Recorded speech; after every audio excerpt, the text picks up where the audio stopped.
Dr. Sheldrake is one of the world's most innovative biologists and has revolutionized scientific thinking with his vision of a living, developing universe with its own inherent memory.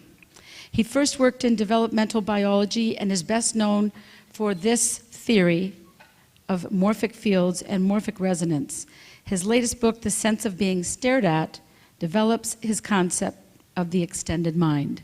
I'd like you to put your hands together and welcome Mr. Rupert Sheldrake.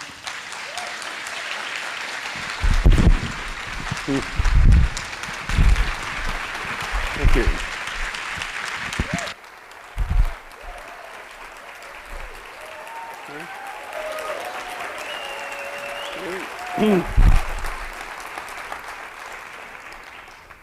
Well, thank you. You've been plunged right in at the deep end this morning with an experiment. You've got in your hands, I hope, some sheets of paper that are probably all Greek to you.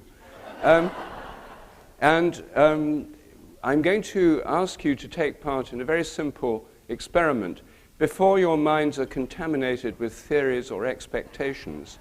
We're going to plunge straight in. This only takes a couple of minutes, and then we'll get to the nature of the universe. But we're going to start with something more mundane, namely a scientific experiment. You are going to need a pencil or pen for this, so if you haven't got one, I haven't got one either. And so I'm afraid you're going to have to borrow one from your neighbor if your neighbor's got one, and if not, you'll have to borrow it from the next but one person, take turns. What's going to happen here is, first of all, please fill in the front of the form with 3 simple questions. Sex, age, and can you read Greek or not?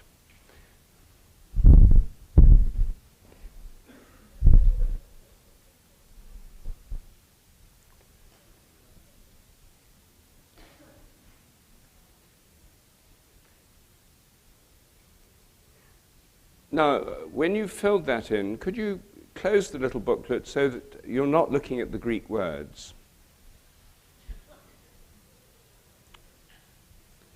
Okay, anyone not ready?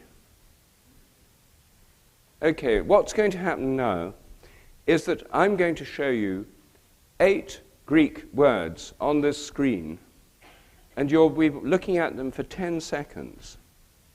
After that, if I can manage the technology, they'll disappear. And then you're going to open the little booklet and I'll tell you what to do. Okay, so look at the screen. And the words should appear now. Okay, look at the words. You're going to try and remember them. Doesn't matter the order, just try and remember them. Okay. Now, open the little booklet and circle 8 words on that first sheet. Try to circle the 8 words you've just seen. If you can't remember them, you'll have to guess. But circle 8 words altogether.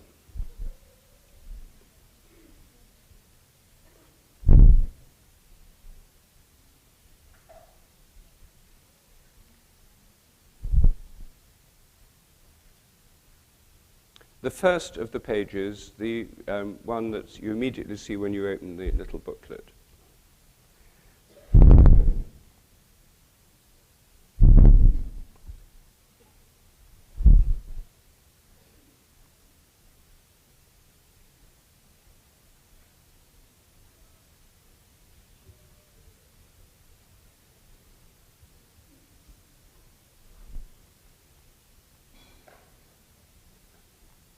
Okay. Anyone not finished? All right. Now, what's going to happen is you're going to see the same 8 words again in a different order, and you're going to have another chance to remember them.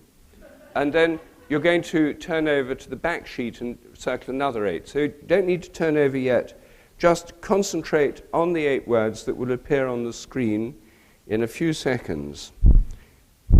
4, 3, 2, 1, now.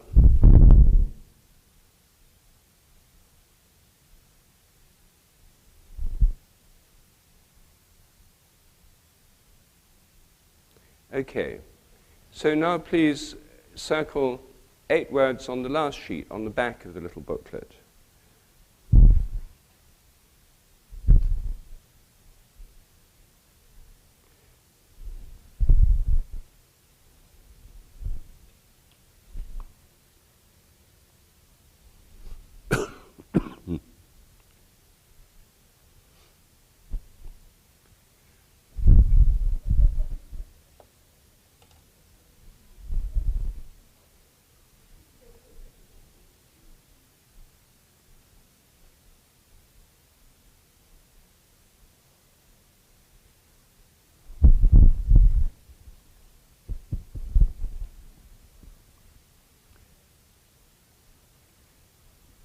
Good.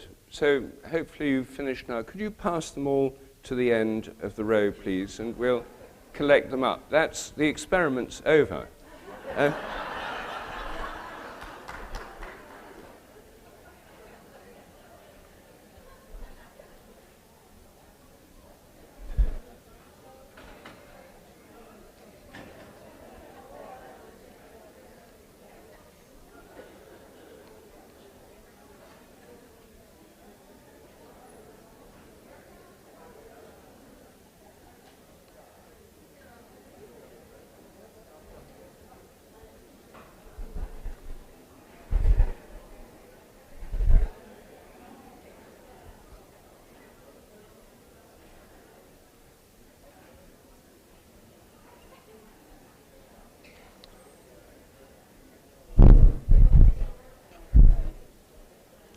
Okay. Well, thank you very much. I'll explain what you've just done a little bit later. But that was an experiment in morphic resonance, and I'll explain exactly what it was later. This is, as you see, a very simple test.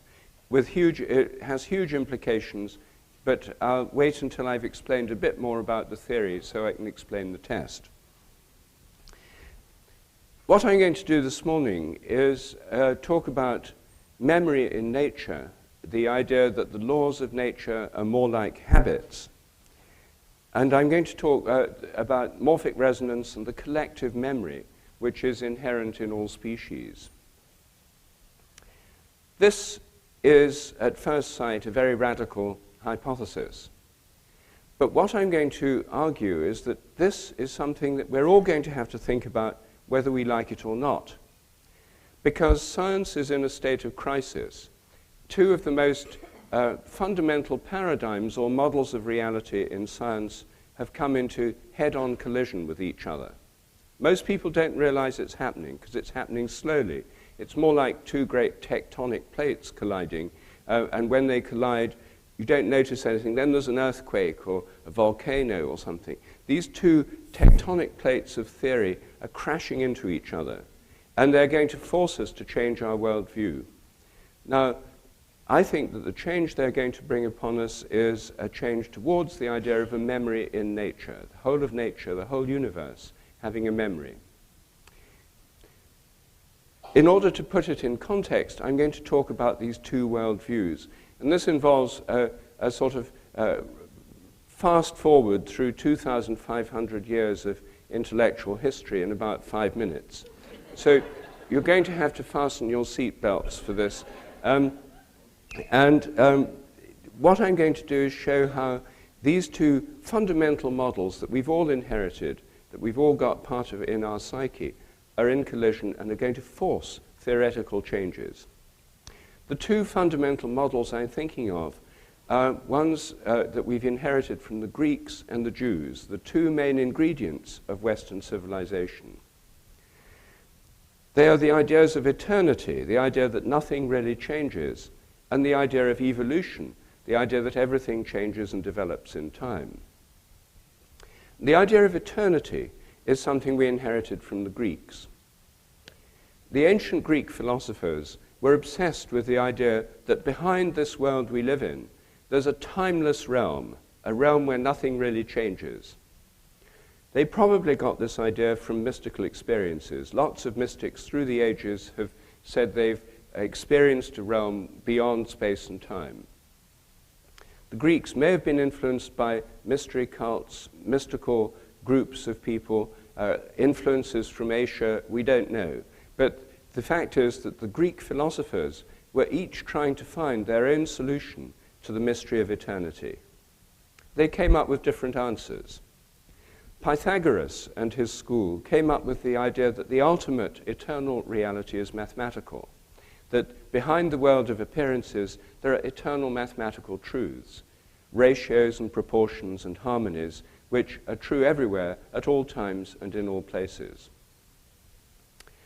Plato generalized the Pythagorean insight and had the idea that behind everything in the world there's an eternal archetype. Every horse, for example, is a reflection of an eternal horse idea, an imperfect reflection of an ideal form or archetype of the horse. And this is the realm of Platonic ideas or forms, usually written in philosophy books with capital I or capital F for ideas and forms, so you realize it's not just the regular use of the idea, of the notion.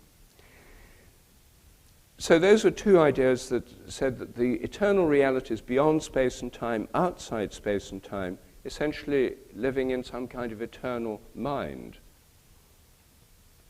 The atomists or materialists came up with a different answer. They said that the only reality is matter, and matter is made of lots of little bits called atoms, and these endure forever. And the changing world we live in is because of the changing combinations and movements of the atoms moving in a void. So for them, matter was the eternal reality. And then Heraclitus, who was a kind of maverick among Greek philosophers, said that the only thing that remained constant was change itself. Well, he had less influence, but the Platonists and Pythagoreans had an enormous influence on Western philosophy. As Christianity took off in the Eastern Mediterranean, it had to be brought into relationship to the prevailing Greek philosophy. Christianity developed in a Greek world. The New Testament is written in Greek. And with the language of the New Testament comes the whole implicit philosophy of the Greeks.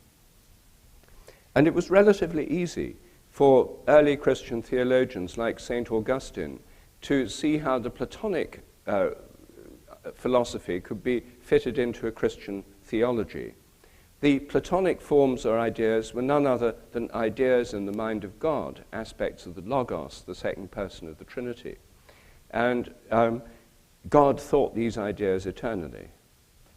So that was a fairly easy assimilation. Platonism was somewhat eclipsed in Europe in the Middle Ages by the rival school of Aristotle. But at the Renaissance in Europe, there was a big revival of Platonism. And European intellectuals got very excited again about this eternal reality behind space and time. The founding fathers of modern science were all Platonists or Pythagoreans, believing that the ultimate reality is essentially eternal, mathematical, beyond space and time. They thought that the so-called laws of nature were eternal mathematical ideas in the mind of God, and that scientists could actually reveal or read the mind of God through discovering these mathematical laws. So when Newton came up with his law of gravitation, this wasn't seen as just a temporary human model. It was seen as the unveiling of the mind of God, the eternal mathematical truths in the mind of this mathematical God. The idea that God's a mathematician is perennially popular among mathematicians. And of course, of all people, it makes them closest to the divine. So this was a very influential idea, and at the Enlightenment, the end of the 18th century, when there was this cult of science and reason, the idea that human beings could understand ultimate truth was a very big part of that. In the 17th century, there was also a revival of atomism, the philosophy of Democritus. And the idea was that matter is made of lots of little bits, atoms.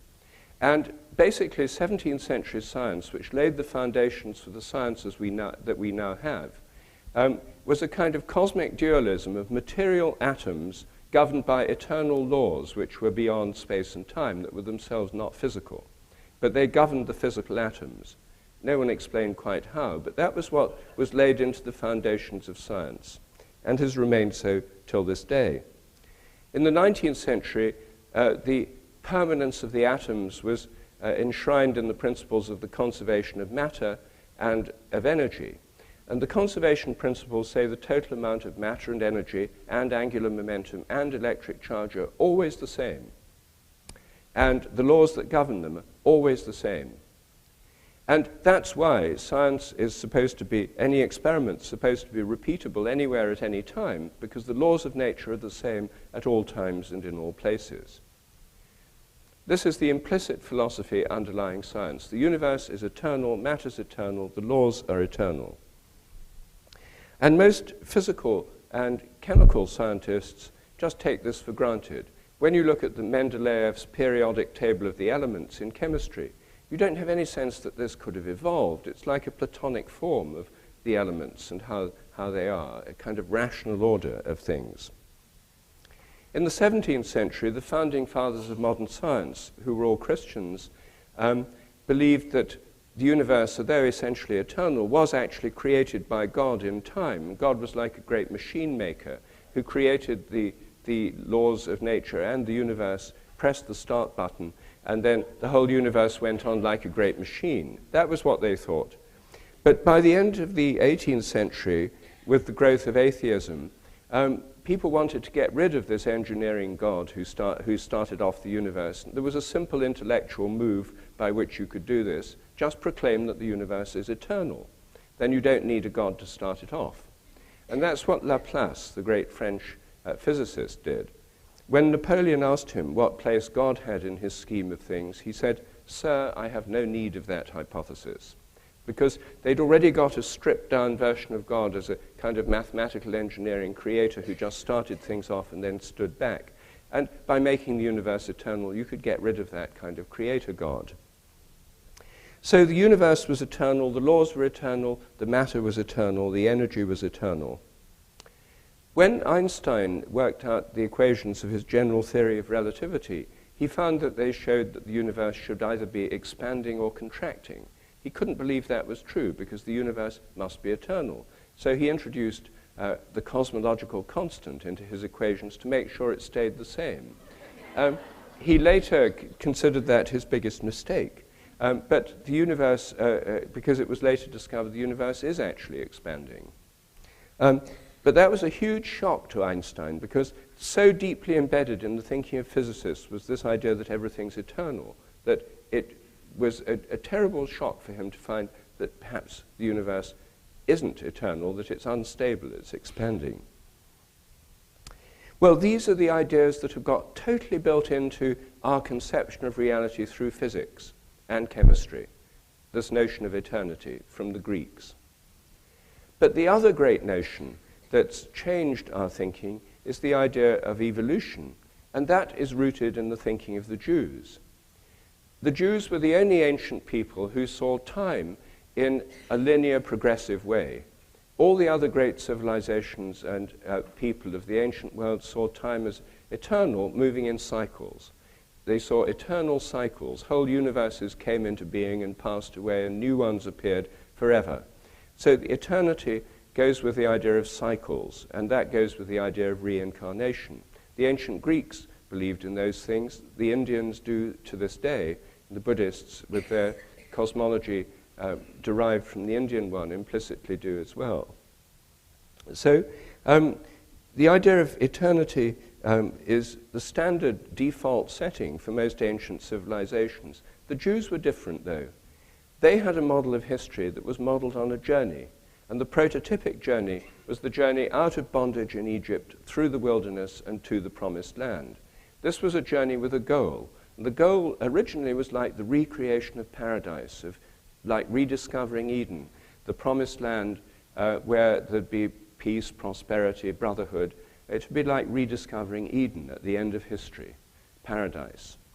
So this is the kind of archetypal journey. It has a goal. Of course, when the actual Jews arrived in Palestine, the Promised Land, then as now, it turned out to be inhabited already by Palestinians. So instead of being a place of peace, prosperity, and brotherhood, it was a place of strife, conquest, bloodshed, internecine squabbles and feuds, and much of the Old Testament is taken up with these endless battles with the indigenous people of Palestine. So this ideal ending of history had to be projected into the future when the Messiah would come. And Christianity took over that cosmology, and then there was the idea of the second coming of the Messiah, the end of ordinary history. The idea that history was moving towards a goal or culmination, preceded by a catastrophe, and then followed by some new order of time. Interestingly, in the 17th century, this essentially religious vision of history was secularized. The leading figure in this movement was Sir Francis Bacon, the Lord Chancellor of England. And Bacon had the idea that, yes, history would be transcended, we'd come to a whole new order of history, and that would come about through science and technology. Through conquest of nature, man would achieve a completely new relationship to the world, and human prosperity would be increased all over the world. He used very sexist language. He said, through putting nature on the rack, like witches were put on the rack, we can torture her and force her to yield up her secrets so that man can achieve dominion over her. Well, this has been the ideology underlying science and technology ever since.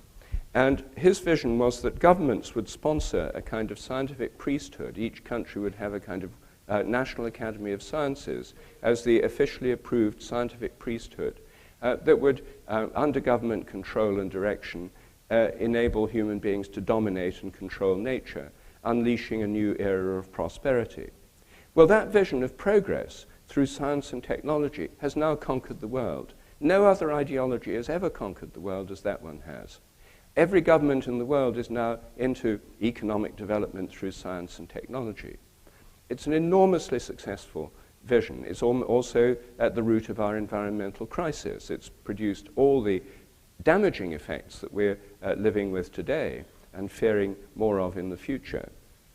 But this is an idea that had a huge influence. By the end of the 18th century, most European intellectuals and American intellectuals had adopted this philosophy. It was part of the Enlightenment cult of science and reason. And this led to the idea of human progress. But the rest of the world was thought to be static. The universe was eternal, species of animals and plants were fixed. Only humans underwent this progress. It was essentially a religious idea in a secularized form. But by the middle of the 19th century, the idea of evolution was extended to all of life. In Charles Darwin's theory of evolution, 1859, the idea was that the whole of life evolves. All living beings have appeared, they've developed through time, through a vast evolutionary process. Darwin hardly ever used the word evolution, I think only twice in The Origin of Species, his most famous book. Instead, he used the word progress. And so he thought this was the progressive view of life being extended to all of nature. So now we had human beings progressing through science, technology, and social reform. We had now the whole of life progressing from humble beginnings through more complex life forms right up to the present day. But the rest of the universe was not progressing. Some philosophers, like Herbert Spencer in England, and Karl Marx and Friedrich Engels, said that progress must be a universal law, not just a biological law. But the physicists said, no, forget it, that's not what's happening. The universe is eternal, and not only is it not progressing, it's actually running down. By then they discovered the second law of thermodynamics that says that no, you can't have perpetual motion machines. So they had the idea the whole universe was eternal but gradually running out of steam, so that it would eventually freeze up in a universal heat death, but then remain frozen forever. So instead of the universe progressing, it wasn't. It was going downhill. And by the beginning of the 20th century, European intellectuals, more in Europe than America, were obsessed with the ultimate futility of life on Earth, human life, because all of evolution here was a flash in the pan in a universe doomed to extinction, a universe headed nowhere. A pessimistic kind of cosmic pessimism. By the 1920s and 30s, people were beginning to realize the universe was expanding. And in the 1960s, with the discovery of the cosmic microwave background radiation, the Big Bang theory became orthodox in physics. So since 1965, we've had the idea that the universe began very, very small and very hot, less than the size of a head of a pin to start with, and it's been expanding and cooling ever since. And as it expands and cools, new forms of matter come into being: atoms, molecules, stars, galaxies, planets. Everything in the universe has evolved. Nothing was there in the beginning at the Big Bang except this seething mass of undifferentiated heat and energy. So now we've got an entire universe that's evolutionary. And evolutionary cosmology has extended what was originally a Jewish religious vision through these progressive developments, through Christianity, through the early prophets of science and technology, through economic growth and development, through biological evolution, to the entire cosmos. Now, this is a huge change. It means that one of these worldviews, the evolutionary worldview, has now become completely predominant on a cosmic level. Where does that leave the eternal laws of nature and the eternity of matter and energy? Well, it leaves them sort of hanging in a void, because and if you ever meet any of these hard-nosed, aggressive materialist types, try out a question on them. Say, do you believe in the Big Bang? And they'll almost certainly say yes. And then you say, well, where were the laws of nature before the Big Bang? And you see, if they're eternal, they should have existed before the Big Bang, but where? There's no where for them to be. There's clearly a metaphysical or philosophical idea that is nothing to do with hard-nosed empirical science. And science is actually based on this implicit philosophy. In fact, modern science is based on an idea that my friend Terence McKenna used to say, that it's based on the idea of give us one free miracle and we'll explain the rest. And,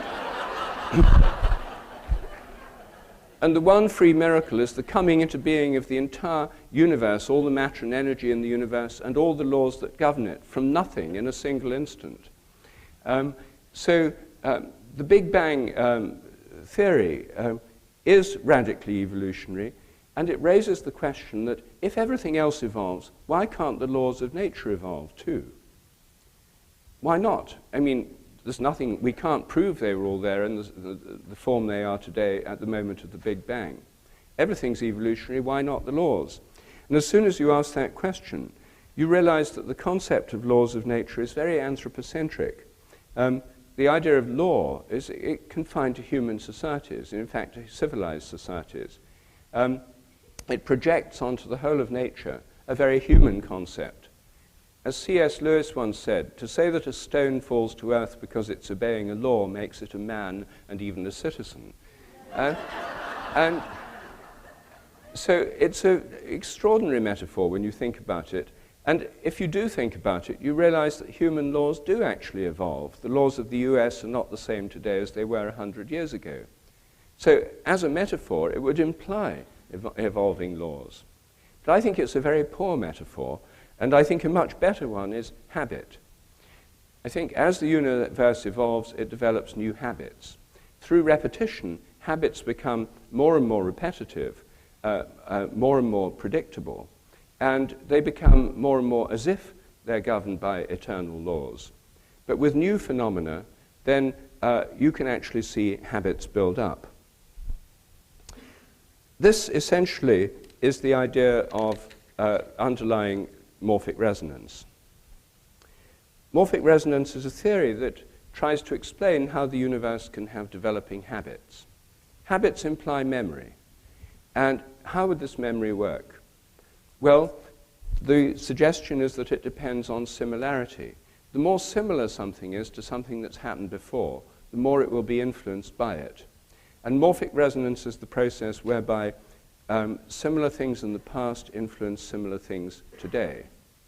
I'm not proposing that there's a kind of cosmic memory bank where all this is stored.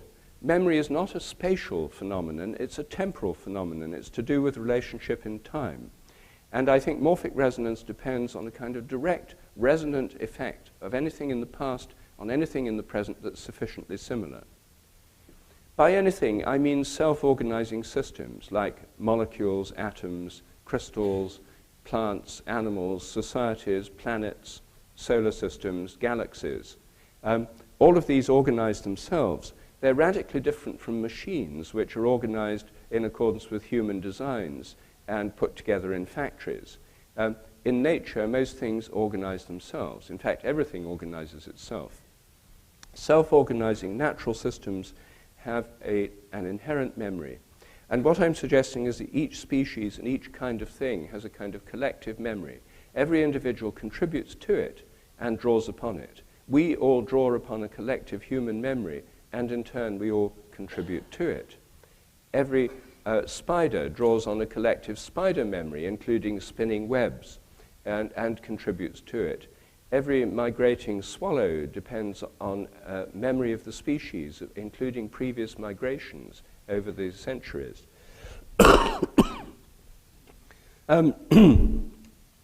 So this, in a nutshell, is the idea of morphic resonance. I put it in simple, ordinary language because it's easy to get in ordinary language. Of course, it needs to be worked out in a more scientific form, and I'll say something about how it works through morphic fields in a moment. But first, I want to make the point it can be tested by experiment. And one of the easiest ways to see how this could happen is to look at crystals. This theory applies to the chemical realm as well as the biological. And in the realm of crystals, most people assume that crystallography is completely understood everywhere. It's fully understood by physicists how crystals form. Turns out that's not the case. Crystals form and physicists can find out what structure they have, but they can't predict it in advance. Because as soon as you get into any degree of complexity in chemistry, the way the atoms and the molecules could line up to form the crystal, it turns out there's hundreds of ways they could do it, and they only do it in one way, sometimes in different ways. Then you get polymorphic crystals, but usually in just one way. So if you make a new chemical that's never existed before, and chemists do this every year, then what form will its crystals take? The conventional view is that this should, in principle, be predictable on the basis of the eternal laws of nature, the laws of quantum mechanics, electromagnetism, thermodynamics, etc. In practice, no one can actually do these calculations. They're too complex. So it turns out that we don't know that that's true or not. It's just an assumption. But according to morphic resonance, the first time the crystal forms, there won't be any previous crystals of that kind. There won't be an existing form that will force it one way rather than another. You just have to wait until the crystals spontaneously form. Sometimes it takes years for a new compound to crystallize. Once it's happened, according to morphic resonance, it should be easier to do it anywhere in the world because it's happened once in one place. The second time it happens, it'll be easier because of the first time. The third time, it'll be easier still because of the first and second times. They'll have a resonant influence on the third lot. The fourth lot will have influences from the first three lots of crystals. There'll be an accumulative memory, and it should get easier and easier to make crystals of that kind as time goes on, as other people make them in different parts of the world. Is this true? Well, it turns out that it is. It's well known to chemists that new compounds are very hard to crystallize. As time goes on, they get easier. But they don't explain this in terms of morphic resonance. They explain it in terms of anecdotes. And the favored anecdote, believe it or not, among chemists is that this happens because fragments of previous crystals, which are known to be able to nucleate crystallization, make it happen more easily, that fragments of previous crystals are carried from laboratory to laboratory around the world on the beards of migrant chemists.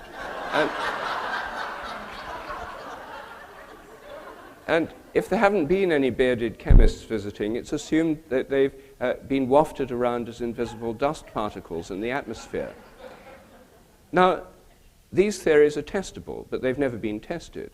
Chemists take it for granted that the phenomenon can be explained by stories of this kind, because they're so convinced that the laws of nature are eternal, they don't see there could be any other explanation, like morphic resonance.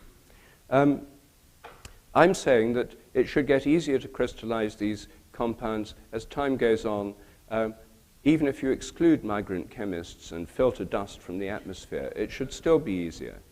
And that's a test. It turns out there's another test. If the crystal, if the morphic field of the crystal gets stronger through morphic resonance, it should be harder as time goes on to break up the crystals. In other words, you'd need a higher temperature to make them break up. In other words, their melting point should increase. Now, anyone who's studied chemistry will know that melting points are supposed to be constant. They're a feature of a given chemical. You look them up in books in science libraries called Handbooks of Physical Constants. It says on the cover, constant, so you expect them to be constant. So could melting points actually increase? Well, this is a very, very heretical thought, and I was trained as a chemist to start with, and it certainly took me a long, long time to be able to challenge the belief in the fixity of melting points. I then decided to look at the history of melting points. I'm perhaps the first person to have done that, because it's assumed they're constant. No one looks at their history. I first started by asking chemists if they'd noticed that melting points went up. And I felt a bit shy about asking chemists something so heretical. So the first chemist I asked was Sasha Shulgin, the designer of designer drugs. And I thought, he's a psychedelic-taking designer, drug designer. At least I can ask him this question.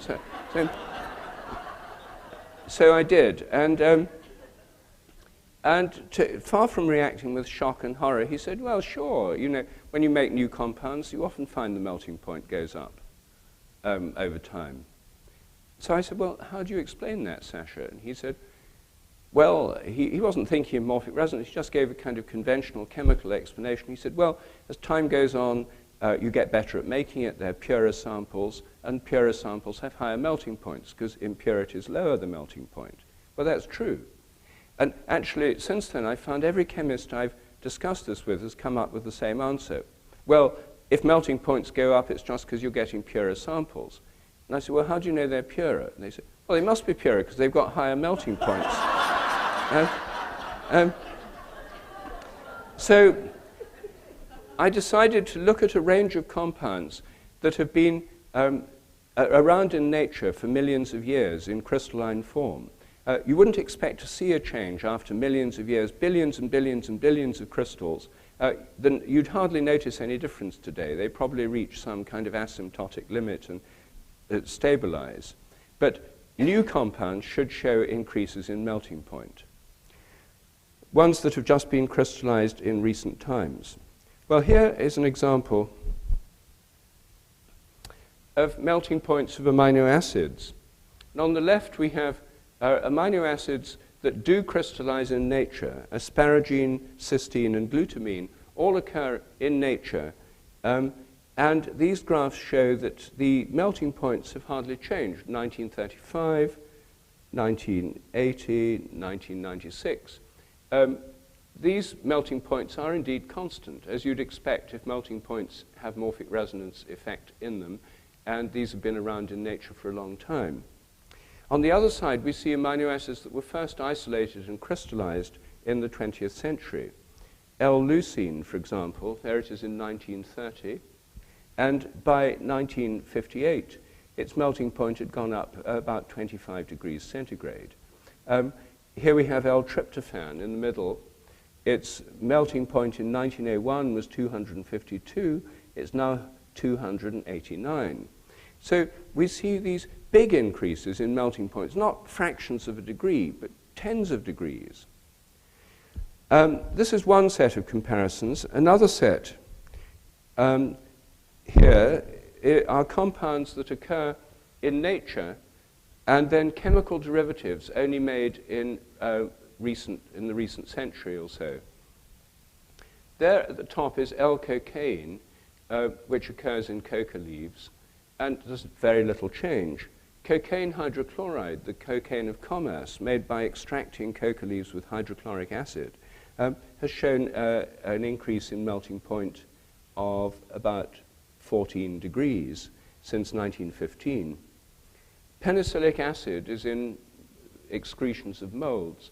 Penicillamine, made in the chemical industry as a derivative of it, has gone up from 192 to about 213. Here's salicin that occurs in willow bark. It hasn't changed. Here's aspirin, acetyl salicylic acid, first invented in the 19th century, used obviously as a very common kind of drug, that's gone up considerably. So here are some actual data from the archives of chemistry that suggest this is going on. It should be possible to do simple experiments in chemistry to find out if this is in fact applying more widely. But this preliminary data suggests something really is happening. In biology, morphic resonance would predict that if you get organisms to develop in an abnormal way, the more often they do it, the easier it should get.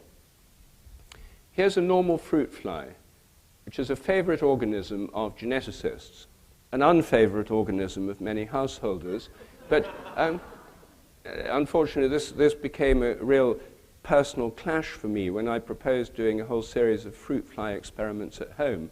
I had a terrible problem with my wife, who banned fruit flies in our house.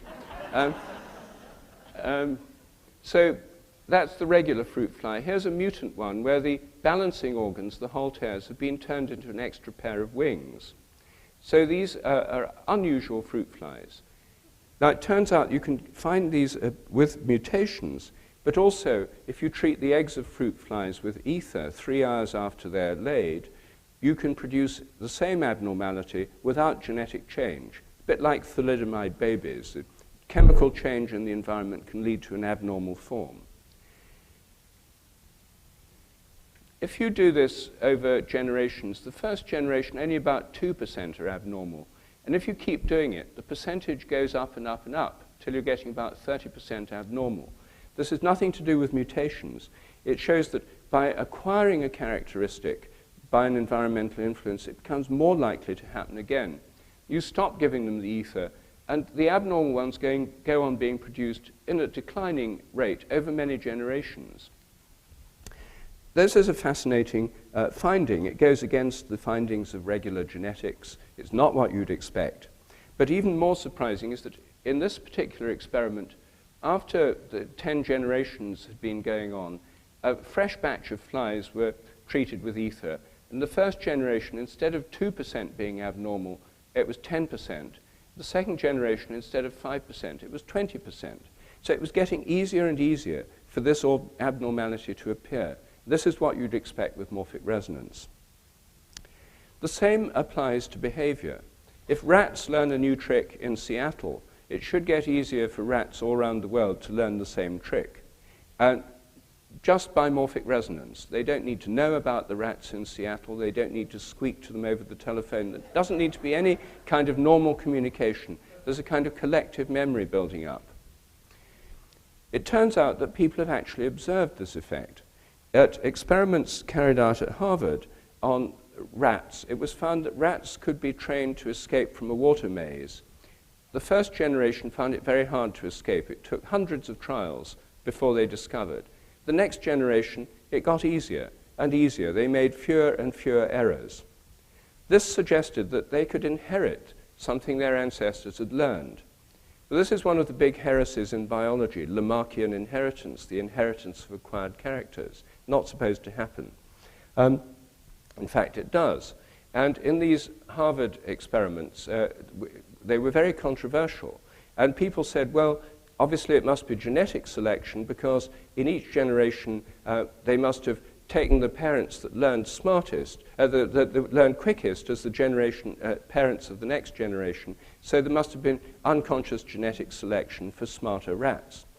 So the person who was doing this, William McDougall, professor at Harvard, said, okay, we'll do it again, but this time we'll select as the parents of the next generation the most stupid rats. So they should make more and more errors in each generation, according to that theory. In fact,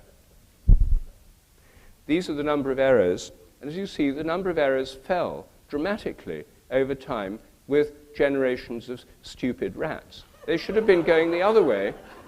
In fact, the stupid rats were finding it easier and easier to learn this, to escape from this maze. It was so controversial, people tried to repeat it, and they did so in Scotland and in Australia.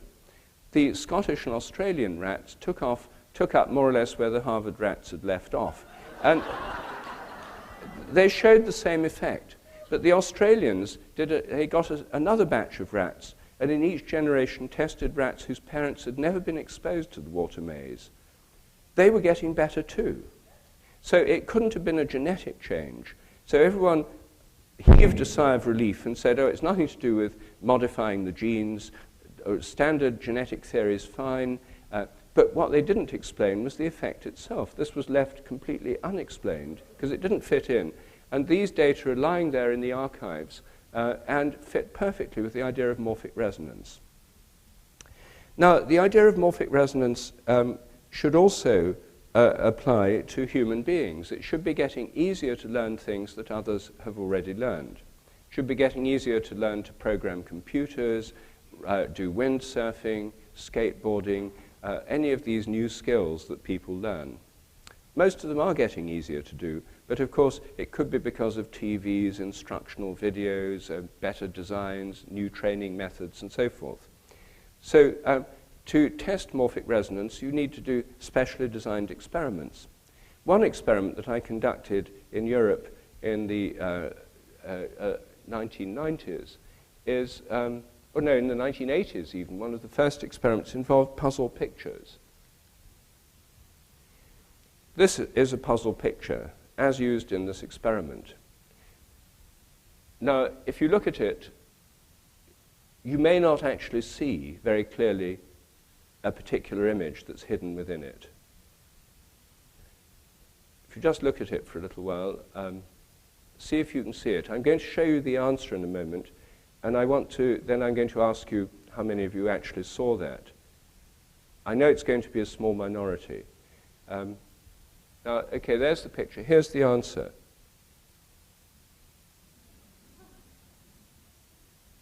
There's the picture again.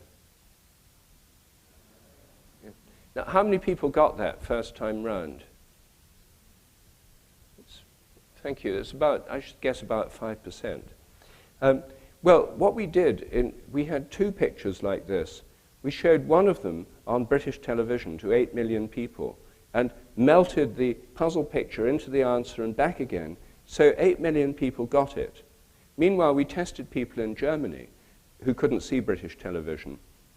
And with the two puzzle pictures, the control and the test one, we found that people in Germany found it easier to recognize the test one after millions had seen it in Britain, but not the other one. So this is one of the various experiments that have been done directly to test morphic resonance. Another kind of experiment you've just done, that involves words. Each word has a kind of morphic field. When you read a word, you have a kind of gestalt, a pattern, a form. You don't spell out every word, cat. You just see the word, you get it instantly. That means there's a kind of collective memory for reading words, for real words. But not for false words. If you have the same letters, TCA, for example, it doesn't make a word and you don't instantly get it. It's been found by a number of investigators that if you compare people's ability to remember or recognize real words compared with false words, most people, without knowing they're doing it, can recognize the real words better. You've just done an experiment that involved 8 Greek words, three-letter words. 4 of those 3-letter words that you saw were real Greek words that have been read by Greeks for millennia. The other 4 were anagrams of real words that aren't real words. And the question is, will you have remembered the false words less well than the real words? And We've done tests that show that people can't consciously tell the difference between the real and the false words, people who don't know Greek. But so far, I've done this experiment 8 times. 7 times, it's shown a clear, significant positive result. I don't know the results of this. My assistant's going to have many happy hours of marking your answers, and we'll find out the results probably in a week or two's time. But so far, this kind of experiment is giving very encouraging results, that people have an unconscious ability to read languages that they can't read normally, an unconscious ability to recognize real words because of morphic resonance from those who've done them before. One of the very few areas where standard tests have been done over many years, where you can look to see if there's a change in time, is IQ tests. Similar tests have been done now for decades. According to Morphic Resonance, the scores on IQ tests should be going up, not because people are getting smarter, but because the tests are getting easier. And so I predicted this in the 1980s, but I couldn't get hold of the data from IQ tests. And I was delighted to find that a scientist called James Flynn did actually do this. And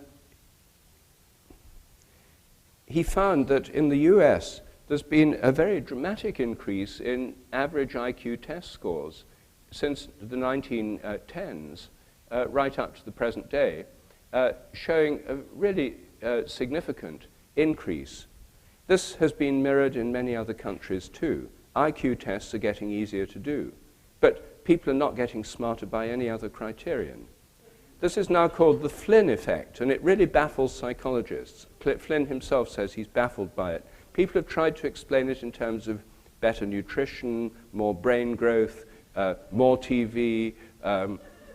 They've tried all sorts of things, more exposure to tests. None of these explanations really explain it convincingly, and it remains an unsolved mystery. It's just what you'd expect on the basis of morphic resonance.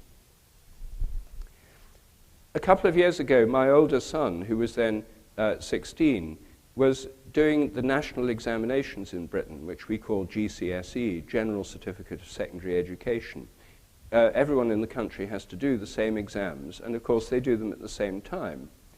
Before the exams, he came to me one day and said, very excited, and he said, I and my friends have just thought of a way of getting better scores at GCSE without any extra effort.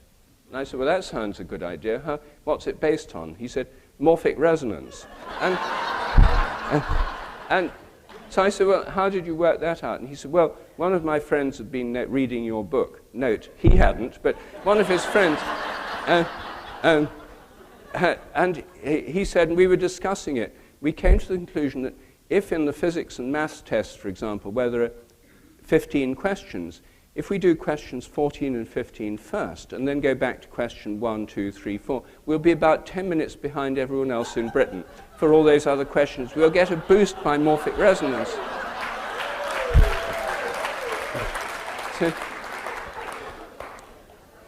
So I said, well, that's a good idea. And I said, well, there must have been some skeptics in your group of friends. And he said, yes, somebody said, what if morphic resonance doesn't really happen?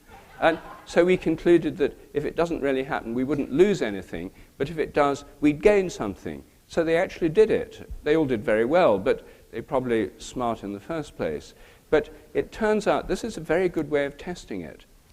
It also turned out an old friend of mine from Cambridge was in charge of science examinations in Oxford and Cambridge Examination Board. I tried to persuade him to alter the order of the questions for small subsamples of the population to test morphic resonance, to turn our national science exams into a vast morphic resonance experiment.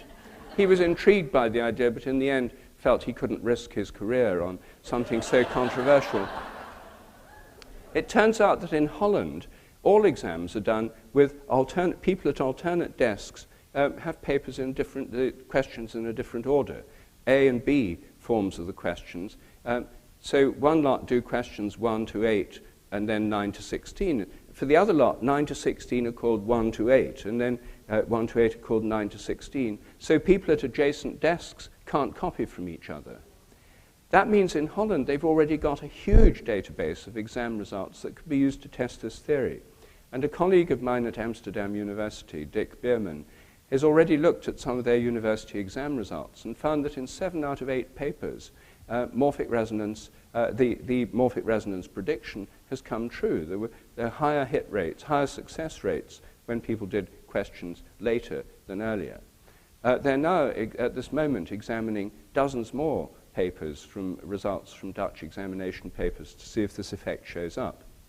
This also applies to crosswords.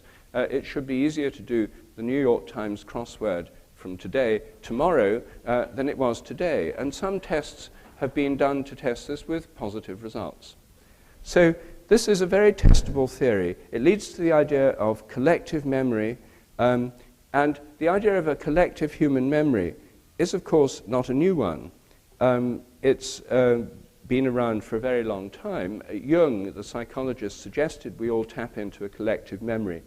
And I'm saying the same thing, only I'm saying it's just part of the way the whole of nature is, the way all species are, not just the way that humans are. There's one final implication that's particularly mind-boggling. Well, there's many implications. I only have time to mention one of them. And that is this. If morphic resonance depends on similarity, and we have a kind of collective memory from past members of the human species, then the first point is we'll have a more specific memory from people who are more like us, members of our own families, for example, and our ancestors. So there'll be a more specific memory from our ancestors. But then if you ask, well, who in the past is most similar to me? The answer is me. Each of us is more similar to ourselves in the past than to anybody else. That means that the most specific morphic resonance acting on any one of us is going to be from our own past. This self-resonance means that we can resonate with ourselves in the past, and our memories can be transferred by morphic resonance from our own past. I'm suggesting that memories are not stored in the brain, as commonly assumed, but rather occur through self-resonance with our own pasts. Our brains are more like TV receivers than video recorders. We tune into our pasts when we recover memories, but they're not stored in the meantime in the brain. Because most scientists take the materialist theory of mind for granted, they assume that memory must be in the brain. Where else could it be? It's simply taken for granted. It's one of those paradigms, an unchallenged assumption. It turns out, despite more than 100 years of intensive research and the expenditure of billions of dollars on trying to find memory traces in the brain, people have been extremely unsuccessful. People have tried and tried again, but failed and failed again to find memories in the brain. Every kind of theory has been tried. DNA, RNA, protein modification, synaptic modification, phosphorylation of synaptic proteins, and so on. They've all drawn a blank in one way or another. And I think that's because the memories aren't there. You can no more find memories in the brain than you can find memories in your TV set of what programs you watched yesterday. It's simply not the way it works. Well, this is obviously a radical and, of course, controversial interpretation of memory, but it's a natural extension of the morphic resonance idea. And wherever one extends this idea, it turns up predictions that seem to fit the facts, often in variance to conventional scientific theories. But the memory theory of the morphic resonance memory theory does work, I think, much better than the conventional one. Of course, you can get memory loss through brain damage or through brain degeneration, as in Alzheimer's disease. But that doesn't prove it's stored there. If I came and clipped out random bits of your TV set, I could affect the way it receives pictures or produces sounds, but it wouldn't prove all those sounds and pictures are stored inside the TV set. It would just prove that those bits were important for the reception or tuning, and I think that's true of the brain as well. Well, this gives you a brief overview of the morphic resonance idea. These notions were first put forward in my book, A New Science of Life, much more fully developed in The Presence of the Past. And I've gone on doing research on this in one way or another ever since. And it has many, many implications in many areas. So this is just a very brief view of some of the main features of morphic resonance. I haven't yet talked about morphic fields and how this resonance is expressed. But before I do that, I think it's time for us to take a short break. And then I'm going to come back to the fields, and then there'll be time for questions and discussion after that.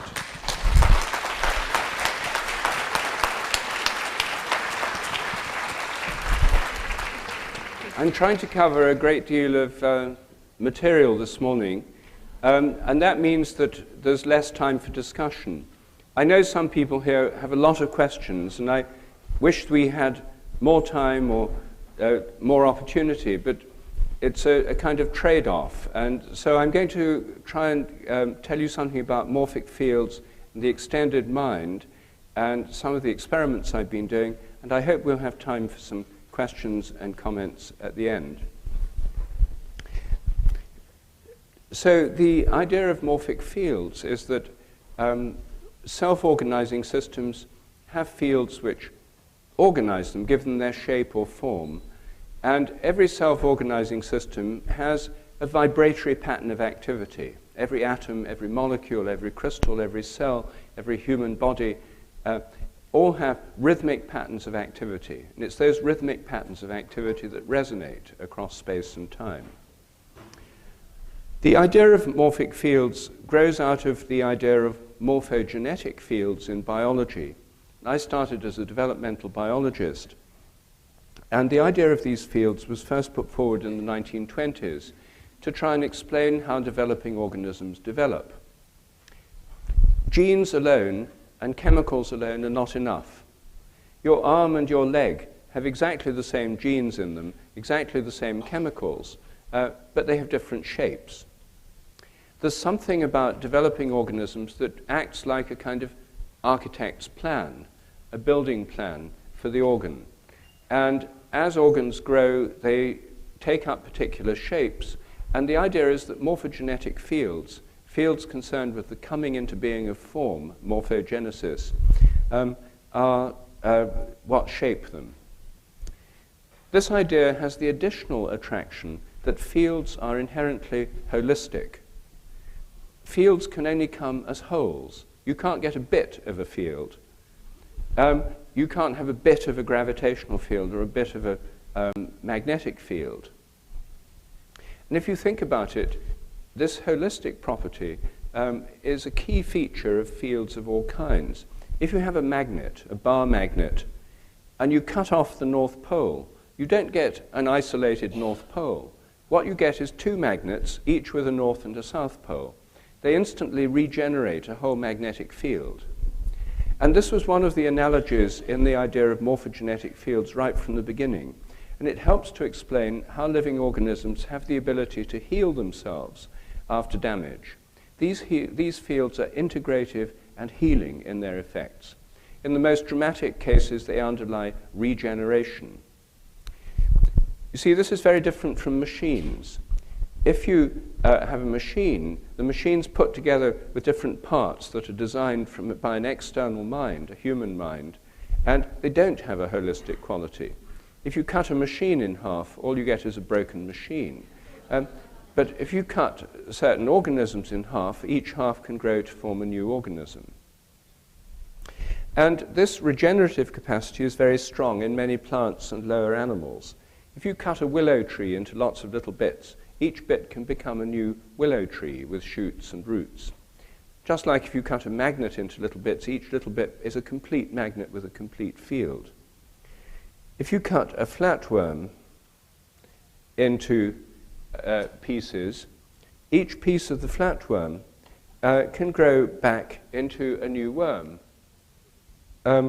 So here at the top, you've got, here's the head, and the head can grow the whole new body. And here are different parts of the body that can regenerate the entire flatworm. This is because each part of the worm has a complete field associated with it, just as a magnet has a complete magnetic field associated with it.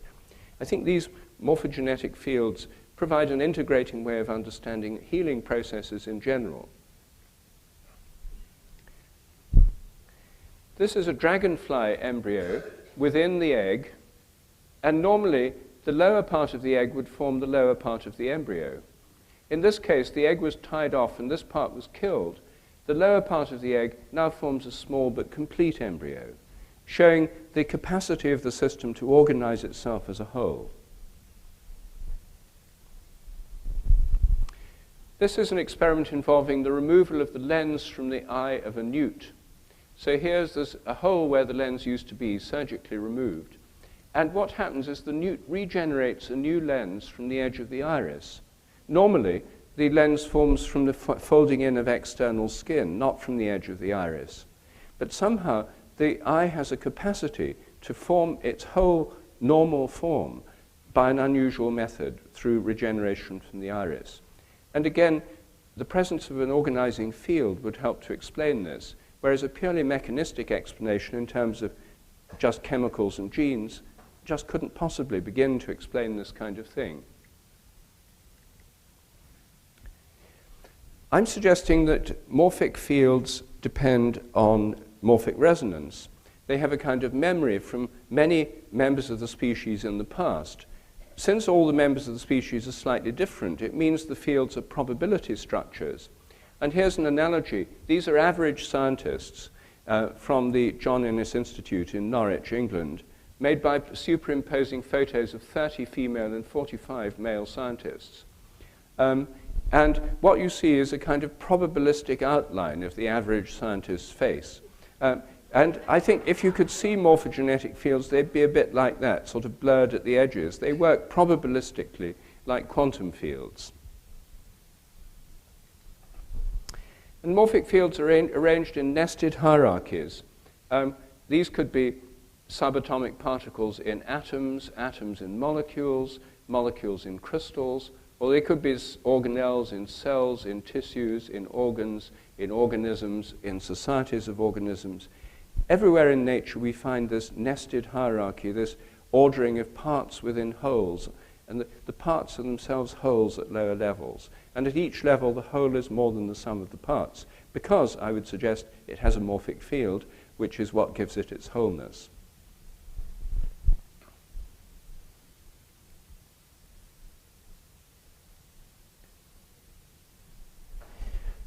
So,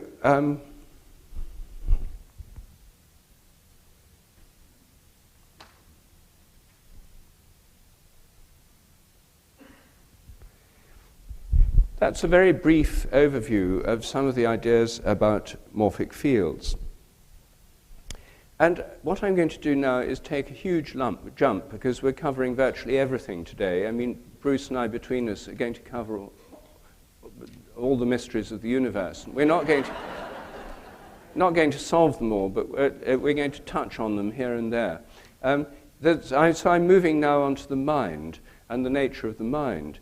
I think that the organization of the brain depends on fields.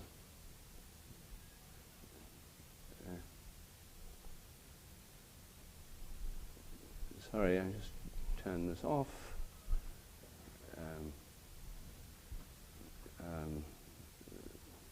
Sorry, hang on. I've just got to get rid of this from the screen. Do you know how I do that, Bruce? It's Bruce's computer, so... Take out the mirroring. Take out this. Oh, yes. And Oh, yes, I thought I'd done that. Okay, thanks. Good, that will be next. Okay, the mind.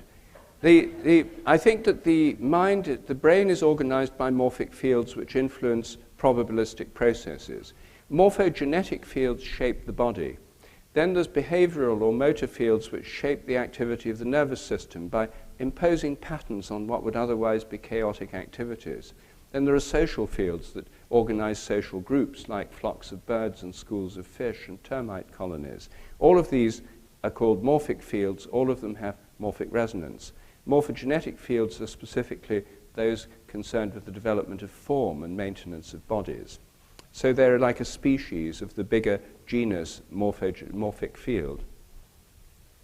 Now, when it comes to the nature of the mind, what I'm going to suggest now is that our minds depend on fields.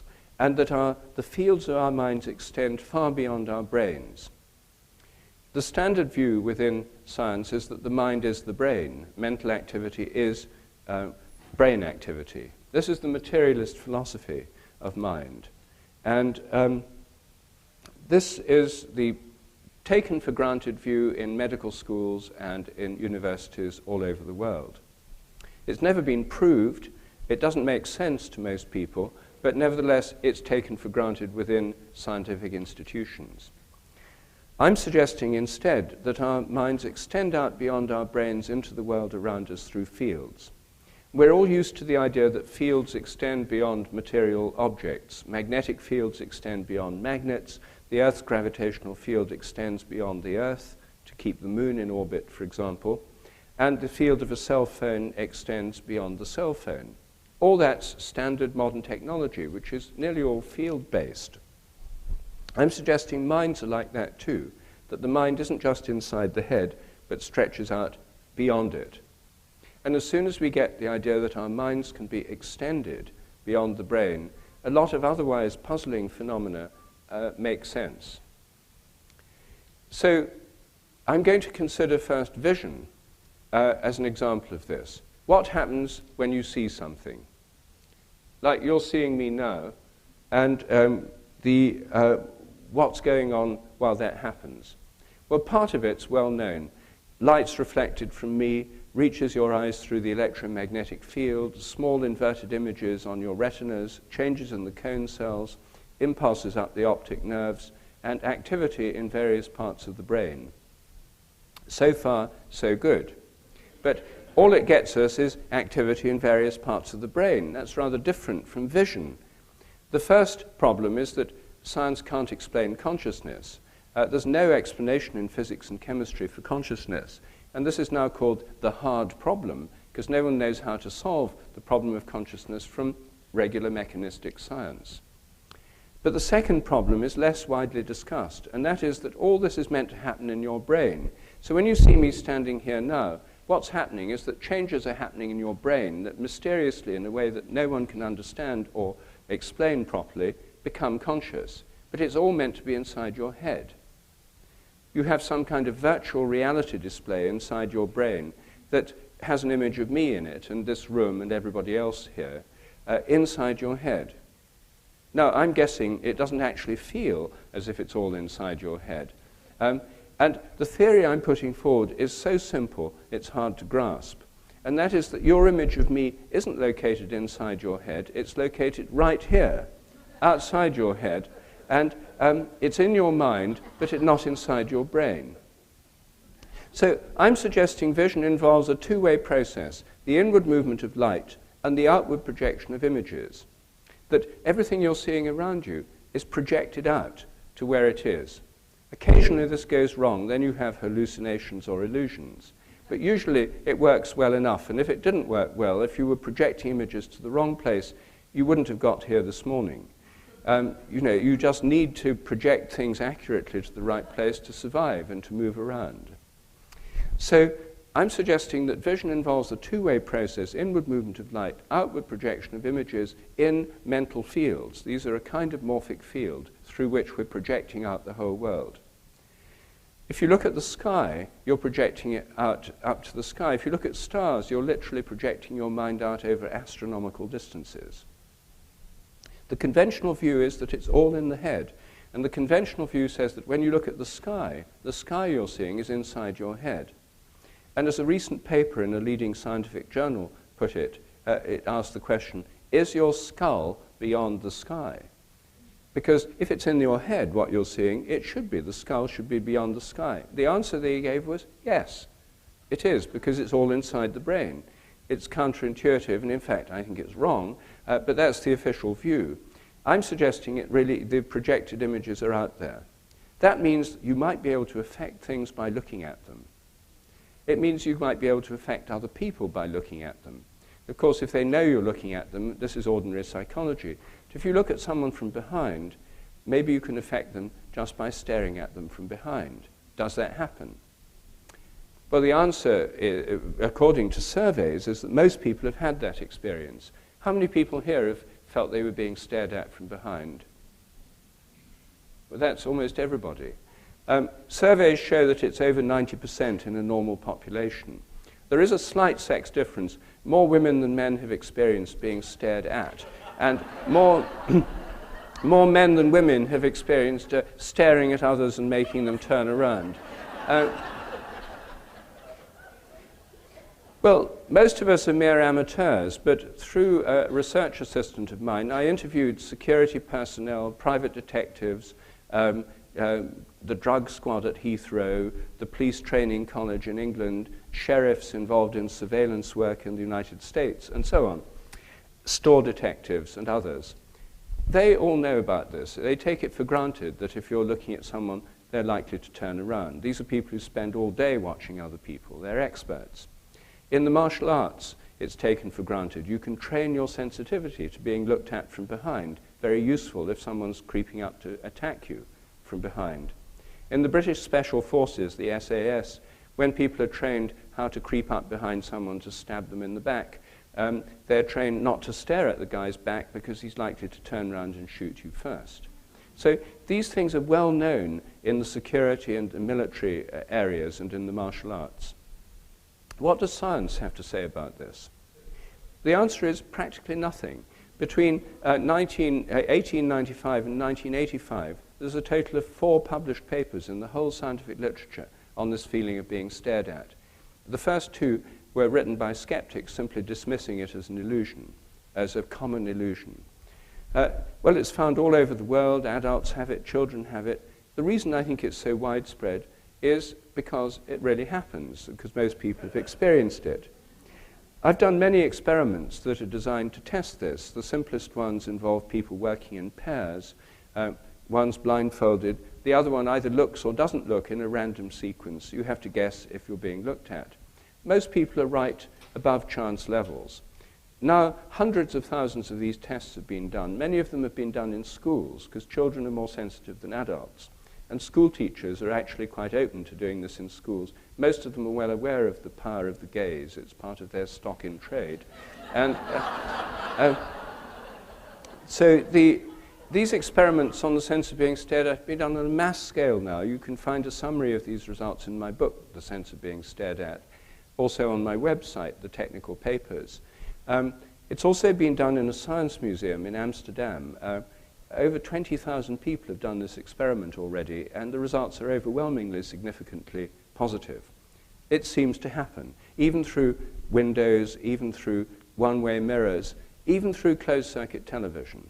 There have been experiments on CCTV showing people can tell when they're being stared at.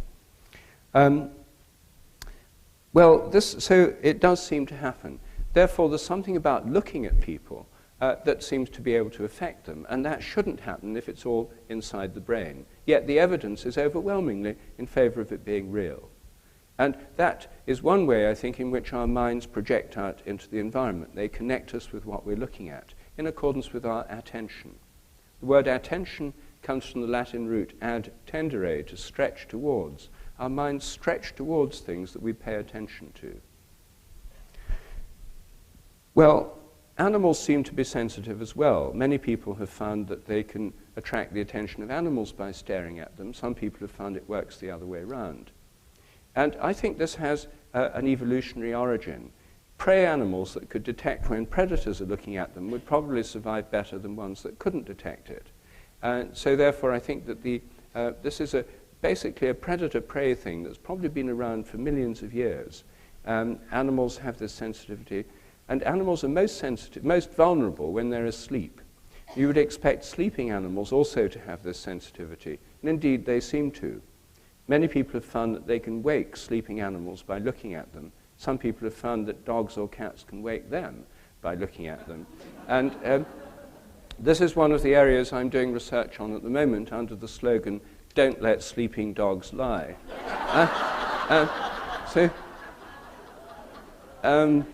So if you have a dog at home and it sleeps a lot, or a cat, try waking it by staring at it. See if it works. Some cats and dogs are more sensitive than others. But a lot of people have found that babies can be woken by staring at them. A lot of parents avoid staring at their sleeping babies because they don't want to wake them up. Um, so this seems to be a real phenomenon, and it suggests that our minds are indeed extended beyond our brains through fields. That's my interpretation of this phenomenon. It doesn't make sense from the conventional point of view that people could tell or animals could tell when they're being stared at, which is why the subject has been completely filtered out of psychology courses. You won't find a mention of this in psychology textbooks. You won't find it discussed in psychology courses. Psychology lecturers have been trained to dismiss it as a mere coincidence or an illusion. It just doesn't fit in. It's one of those anomalies that doesn't fit in. It's one of those, what I call mysteries of everyday life, that tells us that reality is very different from the way the current scientific model portrays it. The first and most profound mystery, of course, is the consciousness itself and the fact that you see things outside yourself. And I'm saying that that itself is a mystery. The fact you can see anything at all, and you can see things outside yourself, that depends on the mind being stretched out beyond the brain. Well, the way that morphic fields connect animals together in groups also has many implications. I'm suggesting that morphic fields link together animals in groups, that the whole group of animals, like a flock of birds, is part of a field phenomenon. When they change direction, they all change at almost the same time. It's as if it's a field effect. The best computer models are field models for this. The same is true of schools of fish. And I think herds of animals, packs of wolves, and so on, all work in accordance with morphic fields coordinating the group as a whole. Human families, human social groups, football teams, I think all have morphic fields as well. The group has a field. Because these fields link together members of the group, and because through time there are memories of the past interactions, there's a kind of morphic resonance built into these fields, a kind of memory of the group. The bonds that build up, I think, are real, not just metaphorical. If you have wolves that go hunting, leaving the young in the den, the cubs in the den, they range over hundreds of miles as they hunt. The field of the group stretches as they go apart. It doesn't break. They remain connected at a distance. So a change in one can affect the other. That, I think, is the basis for telepathy, which is, I think, a connection between members of animal groups separated at a distance, or indeed when they're close together. Telepathy literally means distant feeling, distant, pathy, feeling, as in sympathy or empathy. And what I'm suggesting is it's normal, not paranormal, natural, not supernatural, just part of animal communication, the way that social groups are organized in the animal world. There's quite a lot of evidence for wild animals being telepathic with each other. The best book on this has recently been reissued. It's called How Animals Talk, by William Long, an American naturalist. It was first published in 1919. It's recently been reprinted. And it's a wonderful study of animal telepathy in the wild by a very observant naturalist. But telepathy as a whole has been ignored by science because it's one of those taboo topics. It doesn't fit into the materialist theory of the mind. So most scientists pretend it doesn't happen. And most educated people feel that they have to pretend it doesn't happen in order to retain their credibility as an educated person. This has become a kind of social phenomenon, as a social taboo.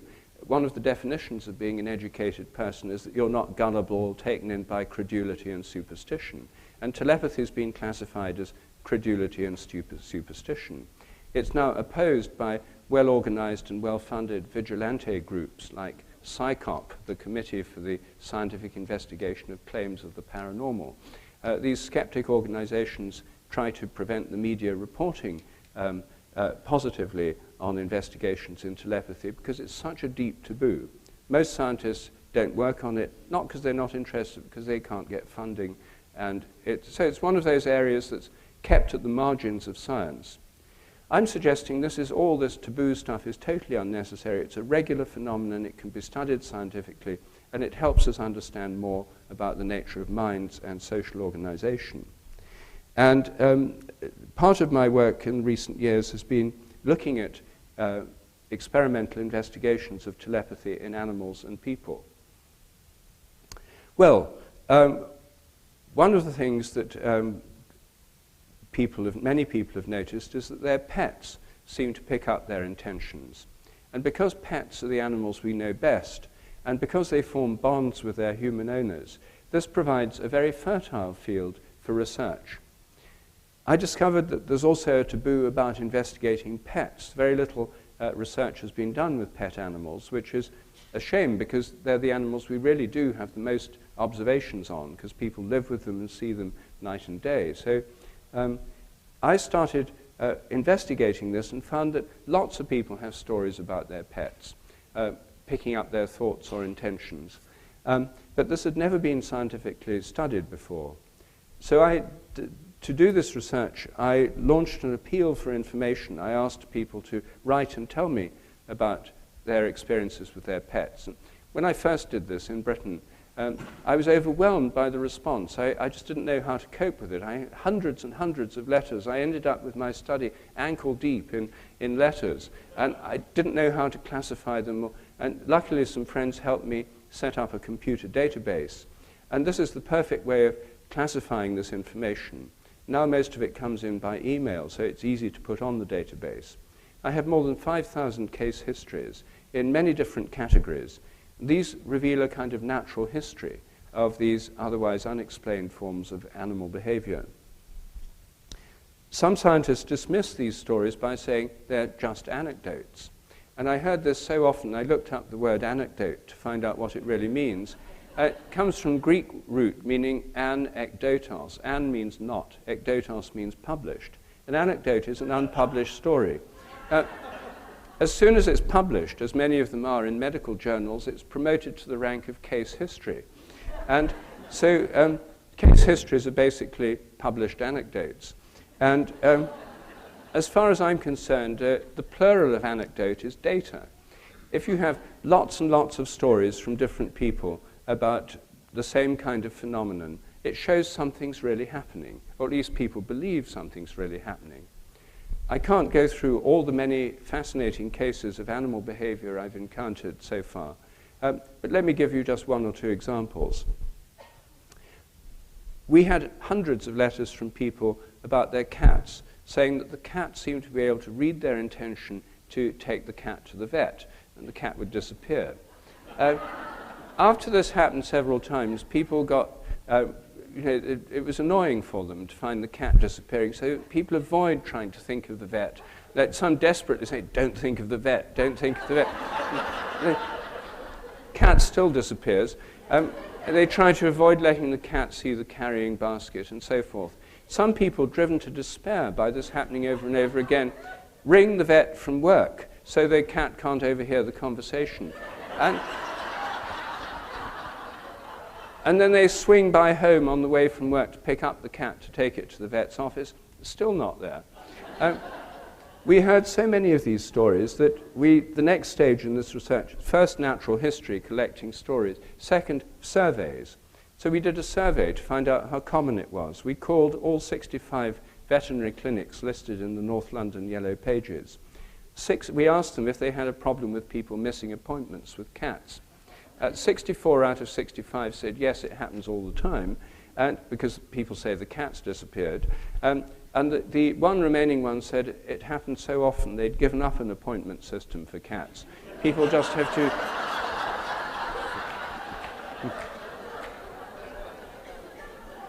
People just have to turn up with their animals. One of the commonest kinds of report we got was about dogs and cats knowing when their owners are coming home, going and waiting at a door or a window before the absent person returns. Now, no one thinks this is strange if it's at a routine time. It could just be a biological clock. No one thinks it's strange if it's only a minute or two before. It could be hearing footsteps in the street.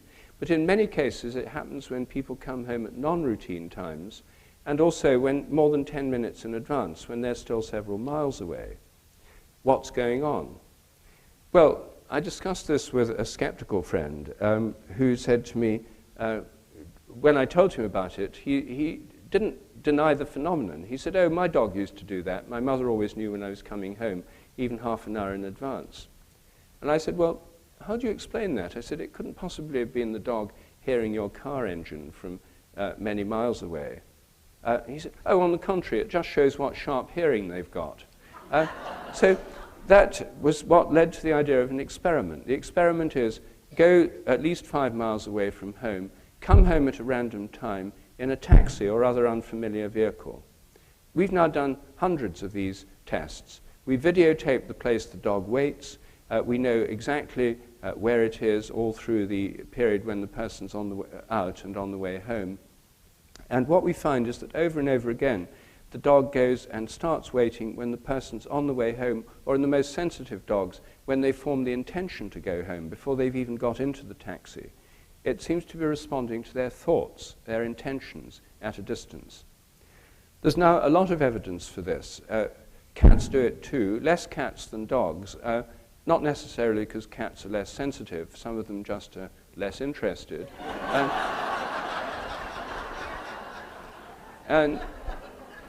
And a number of other animals do it. One case I heard of on Whidbey Island near here was a hand-raised lamb that had been brought up by bottle feeding. That did it when its owner was coming home. A few rabbits and guinea pigs do it, ferrets, parrots, parakeets. It's not just dogs and cats, but it is animals that we form bonds with. It has to be animals with which we form strong bonds. I've tried to find out how far these abilities extend through the animal kingdom. I've spent a lot of time trying to find out if pet snakes or lizards do this, and very little evidence that they do. They're partly because they're solitary in the wild anyway, and don't form bonds even with each other. But I've tried quite hard and haven't come up with any good stories. I've even run a series of articles appealing for information in journals such as Reptilian International. I haven't come across any psychic goldfish or stick insects either. So far, these examples are confined to mammals and birds with whom we form strong bonds. After my book, Dogs That Know When Their Owners Are Coming Home, was published, which contains the results of these investigations into a whole wide range of unexplained animal abilities, I got letters from all over the world about extraordinary animals. And one of the most extraordinary kinds of story I got was about African grey parrots. With dogs and cats, people often say, if only they could talk. Well, some African greys and other parrots can. And I heard about one particularly impressive parrot here in the United States, a parrot which now has the biggest vocabulary of any animal in the world. It's 1,200 words. This parrot called Nkisi speaks in sentences, uses language meaningfully, and is a phenomenal creature. The owner of Nkisi, who's called Ame, emailed me about this after my book came out, and I just didn't know whether to believe her stories or not. It was off the end of the scale of anything I'd heard before. She told me that her parrot could pick up what she was thinking, and it would quite often say things that were in her mind. Most surprising of all, it sometimes wakes her up from her dreams by commenting noisily on what she's dreaming about. So as soon as I could, I went to visit Nkisi and Ame, and I was astonished to find this was true. Everything she told me seemed to be true, and we set up an experiment there and then, and it worked. She looked at a picture in one room, and the parrot then said what she was looking at in another room. We set up a formal experiment to test this, involving hundreds of targets selected by somebody else in sealed envelopes. And the experiment consisted of Ame opening a sealed envelope, looking at a picture for 2 minutes, while the parrot, she was filmed, the parrot in another room on another floor was filmed, no one else in the room with the parrot. Did the parrot say words corresponding to what she was looking at? Well, the answer is in many of these tests it did. Sometimes it didn't speak at all, but it's way above the chance expectation. It said what she was looking at. And I have here a DVD that shows some of these experiments. And I hope it's going to work. We're not quite sure.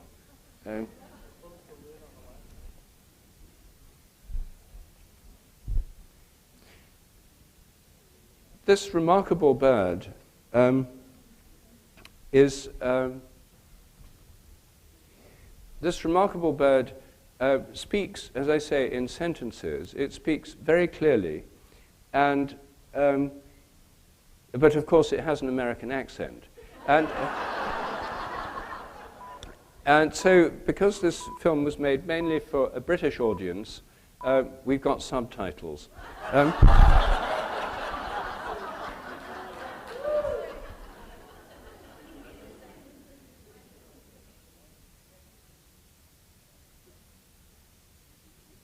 I've been working for several years to train my parrots to understand and use spoken language appropriately. Due to their ability to communicate through meaningful speech, I discovered by accident that they seemed able to read thoughts. They would often describe vocally what I was looking at, reading, or even thinking that they could not have known of any other way. I had never done anything to try to train or reward them for this. They just seemed to do it as part of their expression of our bond. This was happening so frequently that Rupert Sheldrake and I decided to perform these controlled experiments to study it.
Love you. See you later.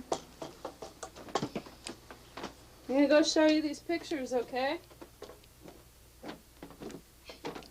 want you to tell me.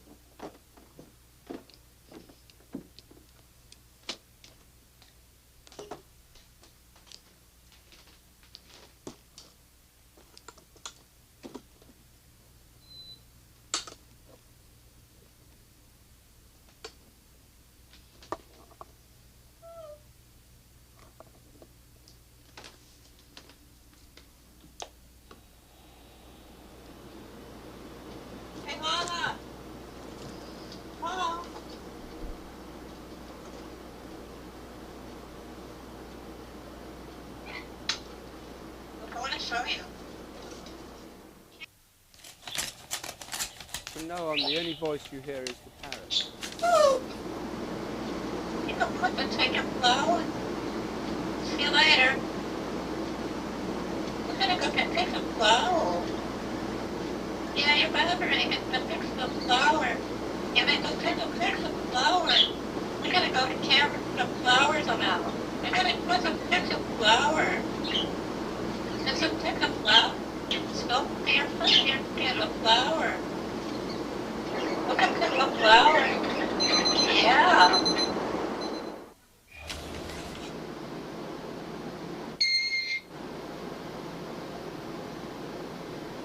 My pretty, come on. Look at my pretty naked mug.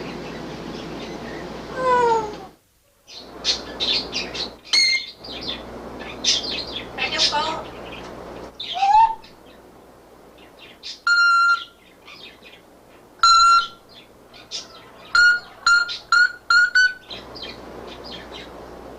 What's he doing up there?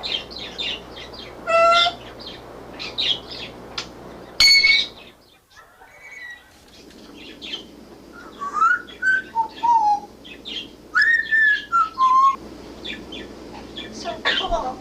It puts your head up.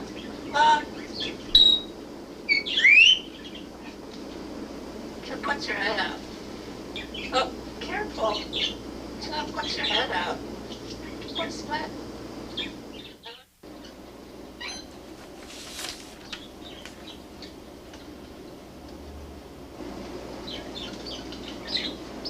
Oh, apricot.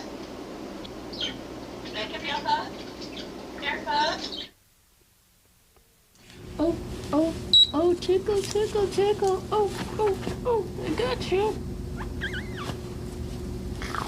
Oh, oh, I got you. Oh, oh.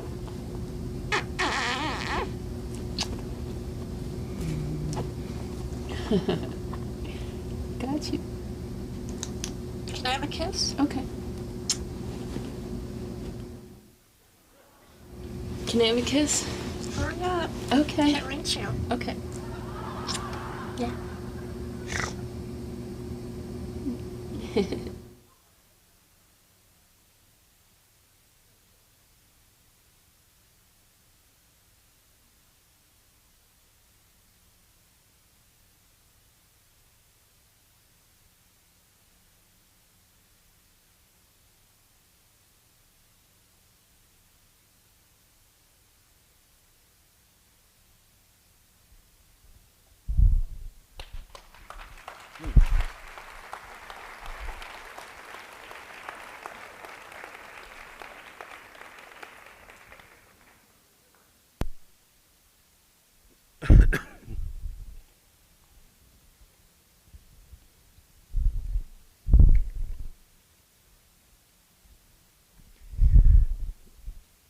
Well, the Nkisi goes on learning and is a truly astonishing parrot. Only 8 years old now. African greys can live to 8 to 75. So the most astonishing thing, apart from the telepathy, is the ability to use language in a grammatically correct way. I introduced Nkisi and Aimee to a number of scientists, including Jane Goodall. And Jane Goodall now visits whenever she's in the neighborhood to go and see Nkisi and Aimee. And she thinks this is one of the most remarkable animals in the world, and so do I. This is a really extraordinary situation. This animal, its ability to communicate is extraordinary. And I've spent afternoons sometimes just sitting by Nkisi's cage, listening to his kind of free association. He'll talk continuously, and then he'll react to things that are going on. And these sentences are different each time. As you saw there, they were not just the same thing, Polly wants a cracker, that kind of thing. It was much more sophisticated. And also, when he's learning, he makes the same kinds of mistakes as children. He says things, he gived it to me, instead of he gave it to me, showing there's some kind of grammatical process going on. It's already been proved by Professor Irene Pepperberg that African grey parrots can use language meaningfully. And this surprised a lot of scientists because their brains are so different from ours. And after all, they're literally bird-brained. And so people thought that at first that only great apes would be able to use language, and they taught chimpanzees and gorillas American Sign Language. But parrots have the huge advantage they can speak in English. And I think there's a huge amount more we can learn from animals like Nkisi, and indeed especially from Nkisi.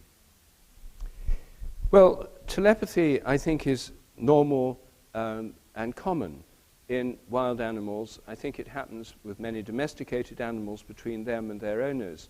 I summarize this evidence in my books, and if you're interested, you can read more of it there.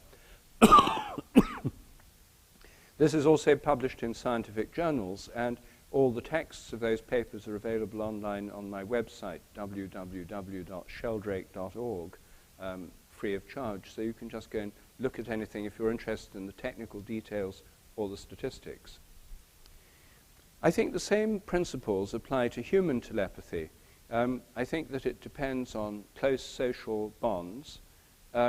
It's a form of communication between bonded members of social groups. Unfortunately, some of the very small amount of work that's gone on telepathy done by parapsychologists has rather ignored the natural history of it. And a lot of parapsychology tests have involved taking total strangers, putting them in separate rooms and seeing if one can read the mind of the other. These tests work, but they don't work very well, and they give very small results just above significance quite often. And I think it's much better to do these tests with people who know each other well. I mean, go with the grain of nature rather than against it. And so therefore, as a biologist, I've been looking at the natural history in the human realm as well as in the animal realm.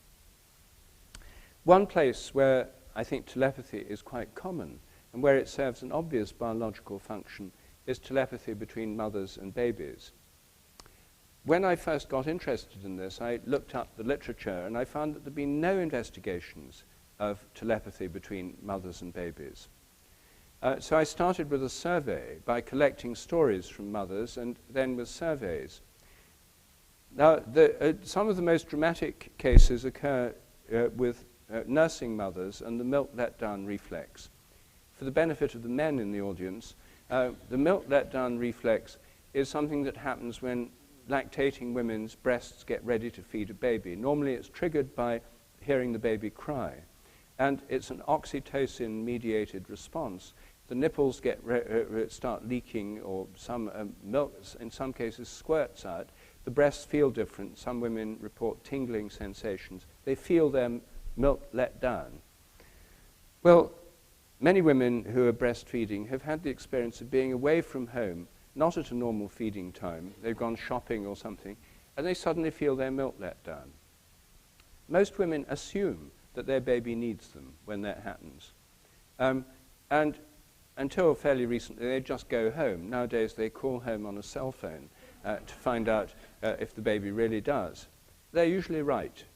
We did a detailed study with 20 lactating mothers in North London to find out whether or not these letdown events when they're away from their baby did in fact correspond to the baby's needs. We did an analysis that ruled out synchronized rhythms. So we were looking at sort of unexpected letdowns. And we found there was an extraordinarily significant correlation, odds against chance of 1 billion to 1. This is summarized in my book, The Sense of Being Stared At. Many mothers go on having a bond with their children as they grow up. We have endless case histories of mothers who've suddenly felt they've got to go home or they've got to call home just when a child's had an accident. And this continues throughout life in some cases. Women in all our surveys turn out to be more sensitive than men to these kinds of things. And the most sensitive couplings are mothers and daughters. Many, many cases where mothers and daughters seem to retain this intuitive telepathic connection right through their lives. So the mother and baby telepathy is one situation which seems to show a clear biological effect. It's not that the mother thinks of the baby and then the milk lets down. It's the other way around. It's the body responding and then she thinks of the baby. Telepathy works at a basic biological, physiological level. It's not primarily to do with higher thought processes, rational processes. It's a kind of need-based response, emotionally based response. In my surveys and natural history of telepathy in the human realm, I discovered, rather to my surprise, that the commonest kinds of telepathy in the modern world occur in connection with technology, particularly telephones. And I found that in the US, Britain, and in Europe and in South America, about 80% of the population claim to have had experiences of telephone telepathy. In other words, you think of somebody for no apparent reason, then there's a call, and there's that person. You say, that's funny, I was just thinking about you. How many people here have had that kind of experience? Well, again, the great majority. I looked through the scientific literature and I found this had never been investigated. The only scientific response I came across was the standard armchair skeptical argument that tries to dismiss it, whereby skeptics say, well, this isn't really a telepathic response. It's simply you think about people all the time. Someone then rings and you imagine it's telepathy and you forget the millions of times you're wrong. Now, they have no evidence that you're wrong millions of times. This is simply a speculative argument with no evidence at all that supports it. And I then tried to set up experiments. I did set up experiments to test if that skeptical theory is true or not. How we do the experiments is this. Imagine you're the subject. You volunteer as a subject. And you then give us the names of 4 people it might happen with, people you know well, family members or close friends. You then sit at home being filmed next to a landline telephone with no caller ID system. And we then pick one of the 4 callers at random, ring them up, and ask them to call you. So the phone rings, you know it's one of these 4 people. Before you pick it up, you have to guess which one. You say it to the camera. I think it's John. You pick it up. Hi, John. You're right or you're wrong. And by pure guessing, you'd be right 1 time in 4, 25%. In fact, in these tests, people are right very much more than the chance level, over 40%. They're not right every time, because this is a very artificial experiment. People are not ringing because they've got a real need or a real intention to get in touch with you. They're just ringing because it's part of an experiment. But nevertheless, this has worked extremely well, and I've published several papers on this, and it's been repeated in other places in the world. And I have here an experiment that shows a repetition of it for British television. A television company heard about these experiments, and they came to me and said, we'd like to do this for television. And I said, well, do you want to film the people I've been doing research with? And they said, no, we don't want to use the people you've been doing research with. They're just ordinary people. This is TV. We need celebrities. So I said, well, you can't just have random celebrities. They've got to know each other well. And they came up with a 1980s girl band called the Nolan Sisters, who are perfect for this. They know each other well. They're Irish. They have Irish in origin. They've lived together. They're close to each other. And so we did an experiment for television with the Nolan Sisters on telephone telepathy. And I have that here.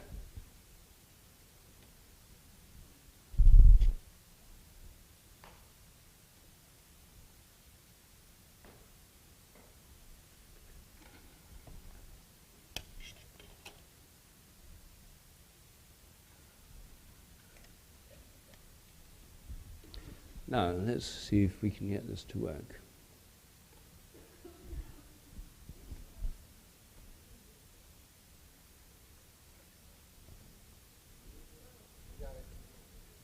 There we are.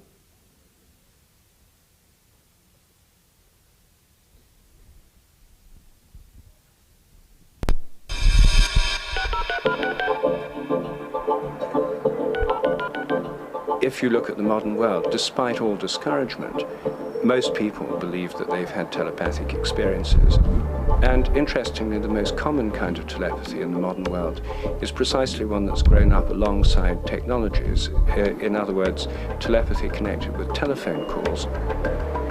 So many people tell stories of telephone telepathy that Dr. Sheldrake devised a test to see whether someone could predict who, out of 4 people, was calling them. The probability of being correct by guesswork alone was 25%. We've now completed 1,000 of these trials, and the average success rate is 42%, which is hugely significant statistically. People certainly aren't right every time, but it's way above what you'd expect by chance. So, is telephone telepathy real, or is it just a figment of the imagination?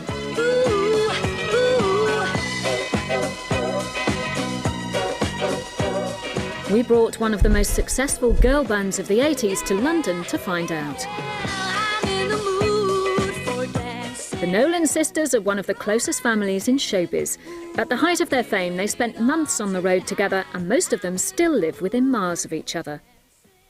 I'm Rupert Sheldrake. But how well will they do in the telephone telepathy test? Now, could you tell me all your names in order, please? Yes, I'm Denise Nolan. I'm the most intelligent one here. I'm Maureen. She's just Maureen. Hi, I'm Linda, and Denise is a liar. I'm Colleen. Colleen is the youngest, and I'm Anne. I'm the eldest. Why do you say that? Because I want people to say I look good for my age. Well, you don't. You don't. Not really. The first stage of the experiment is to decide which of the sisters will be the receiver. So 4 of you are going to stay here. 1 of you is going to go to the hotel and try and guess which of the others is phoning. So we've got to pick the person to do that. It's got to be Colleen. Colleen is nominated by her sisters because she's the youngest.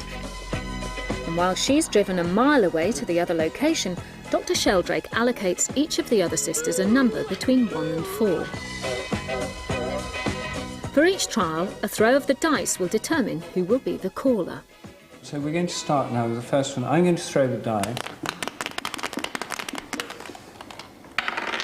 2. There you are, Maureen. So you've only got 2 minutes.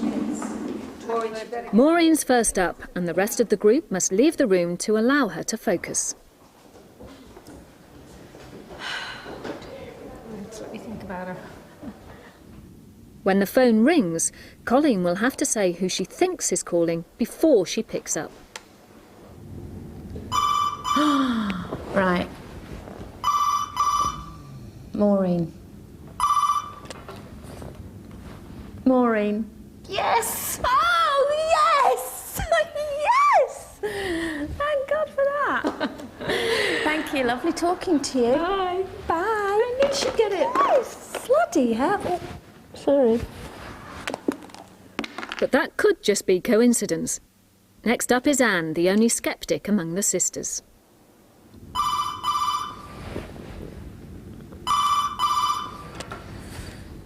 Denise. No, you're wrong. With 4 sisters to choose from, if it's purely guesswork, Colleen should expect to be right 25% of the time by the end of the experiment. Think of your favourite sister. The most talented one. I'm not getting anything now.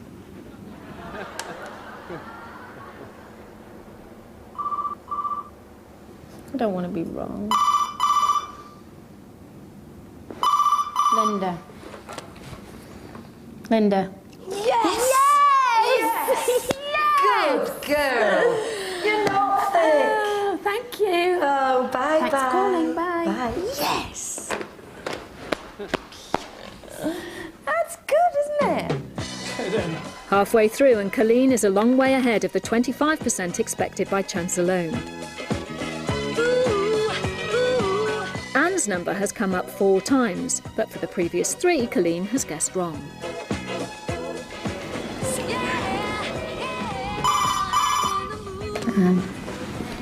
Anne. Yes! Hooray! I knew you loved me, really. 3/4 of the way through, and Colleen's hit rate has reached over 40%. According to Dr. Sheldrake, this indicates there's more going on than simple guesswork. Maureen or Linda, I think. Linda. Linda. Yes! Yes! Yes! Oh my God! I'm so impressed. I'm scaring them now. They're backing out the room. They should never have gone in there with you, love. Fantastic. Thank you. Bye.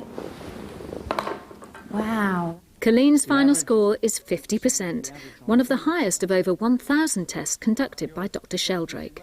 Anyway, well done. I think that was great. Thanks very much. I enjoyed it. Well done, that girl. Cheers! Don't block my face.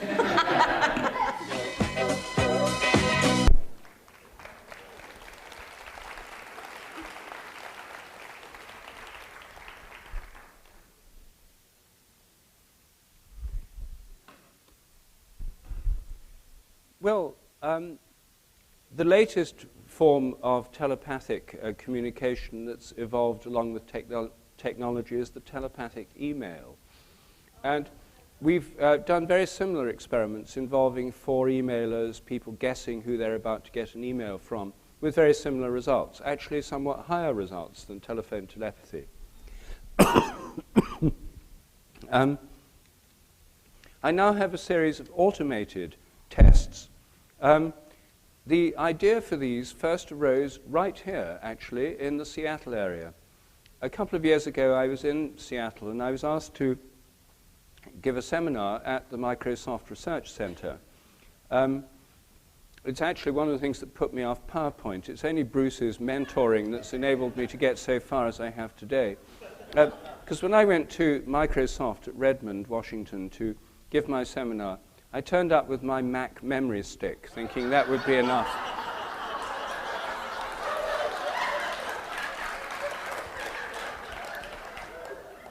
I asked them before lunch if we could test the equipment, and they said it's quite unnecessary. In the research center, we've got a state-of-the-art seminar room, every form of it. So I said, well, I'd like to test it anyway. And we tried it out, and it just wouldn't work, because it was a Mac memory stick, and they only had PCs. So one of them said, I'll go and try and find a Mac somewhere on the campus. And they did, and they emailed the things over to the PC in the seminar room. And then just before the seminar, I said, look, I would like to test this once more. It still didn't work. And they said, look, there must be something wrong with the system here. And I said, well, you know, it is a Microsoft system. And if you can't fix it, who can? I mean, they're desperately trying to fix it. The seminar began, and they still hadn't got it working. So I said, well, look, I've had so many problems with this that I always carry as a backup my overhead transparencies. And I pulled them out of my case. I said, I think we're going to have to revert to the overhead projector. And then they said, have we still got one? And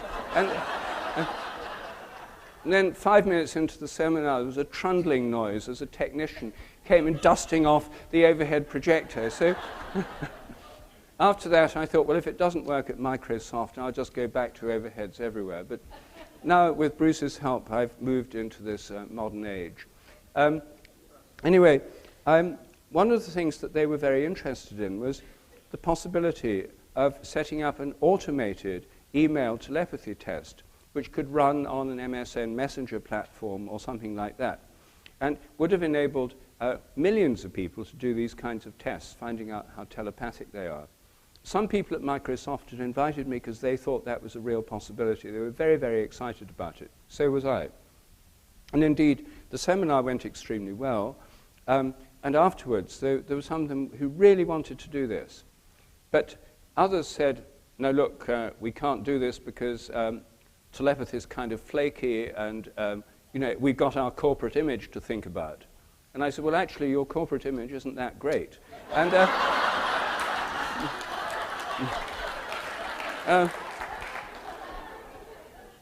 so it was went to higher authorities, and they struck down the idea. But I've since been approached by a range of other companies, including most recently Google and AOL. And I've developed already an automated email telepathy test that's running now in a prototype form on my own website. And if this works, it seems to be working pretty well so far. We're getting above chance significant results. This could easily go public on a huge scale. In the meantime, I have to test out the system we've got. And here's somewhere where some of you might want to help. First of all, anyone can help by just doing it. It's on my website. You go to the online experiments portal at www.sheldrake.org. Try the email telepathy test. If you'd like to help further, I have a kind of pyramid selling scheme where you can become a research helper. I'm now funded from Cambridge University, rather surprisingly, for this research. And I can appoint you as a research helper if you think you can recruit 5 other people to do the test. You get paid for that. You also get a certificate of research experience, which helps your CV. At least in some areas it would. To have a certificate of research experience in telepathy. In others, you'd probably better not mention it. If you'd like, there's also on my website information about the Research Helper Program. So try it yourself first, and if you'd like to be part of this, become a research helper. And I have a range of other tests that I'm asking people to help me with, so you can be part of this research program if you'd like to be. I've also developed an automated text message telepathy test for the younger telepaths. And this is now running in North London, mostly with teenagers doing it. Text messaging is more advanced in Europe than in the United States, where it's still mostly confined to much younger people here, teenagers and people in their 20s. But the market's growing here quite fast.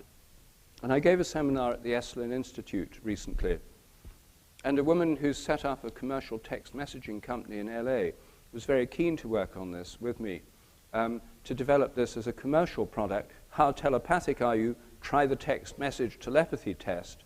You get your own score. This is also up and running, but it's not working yet in the US. It's working only in Britain at the moment, the text message test.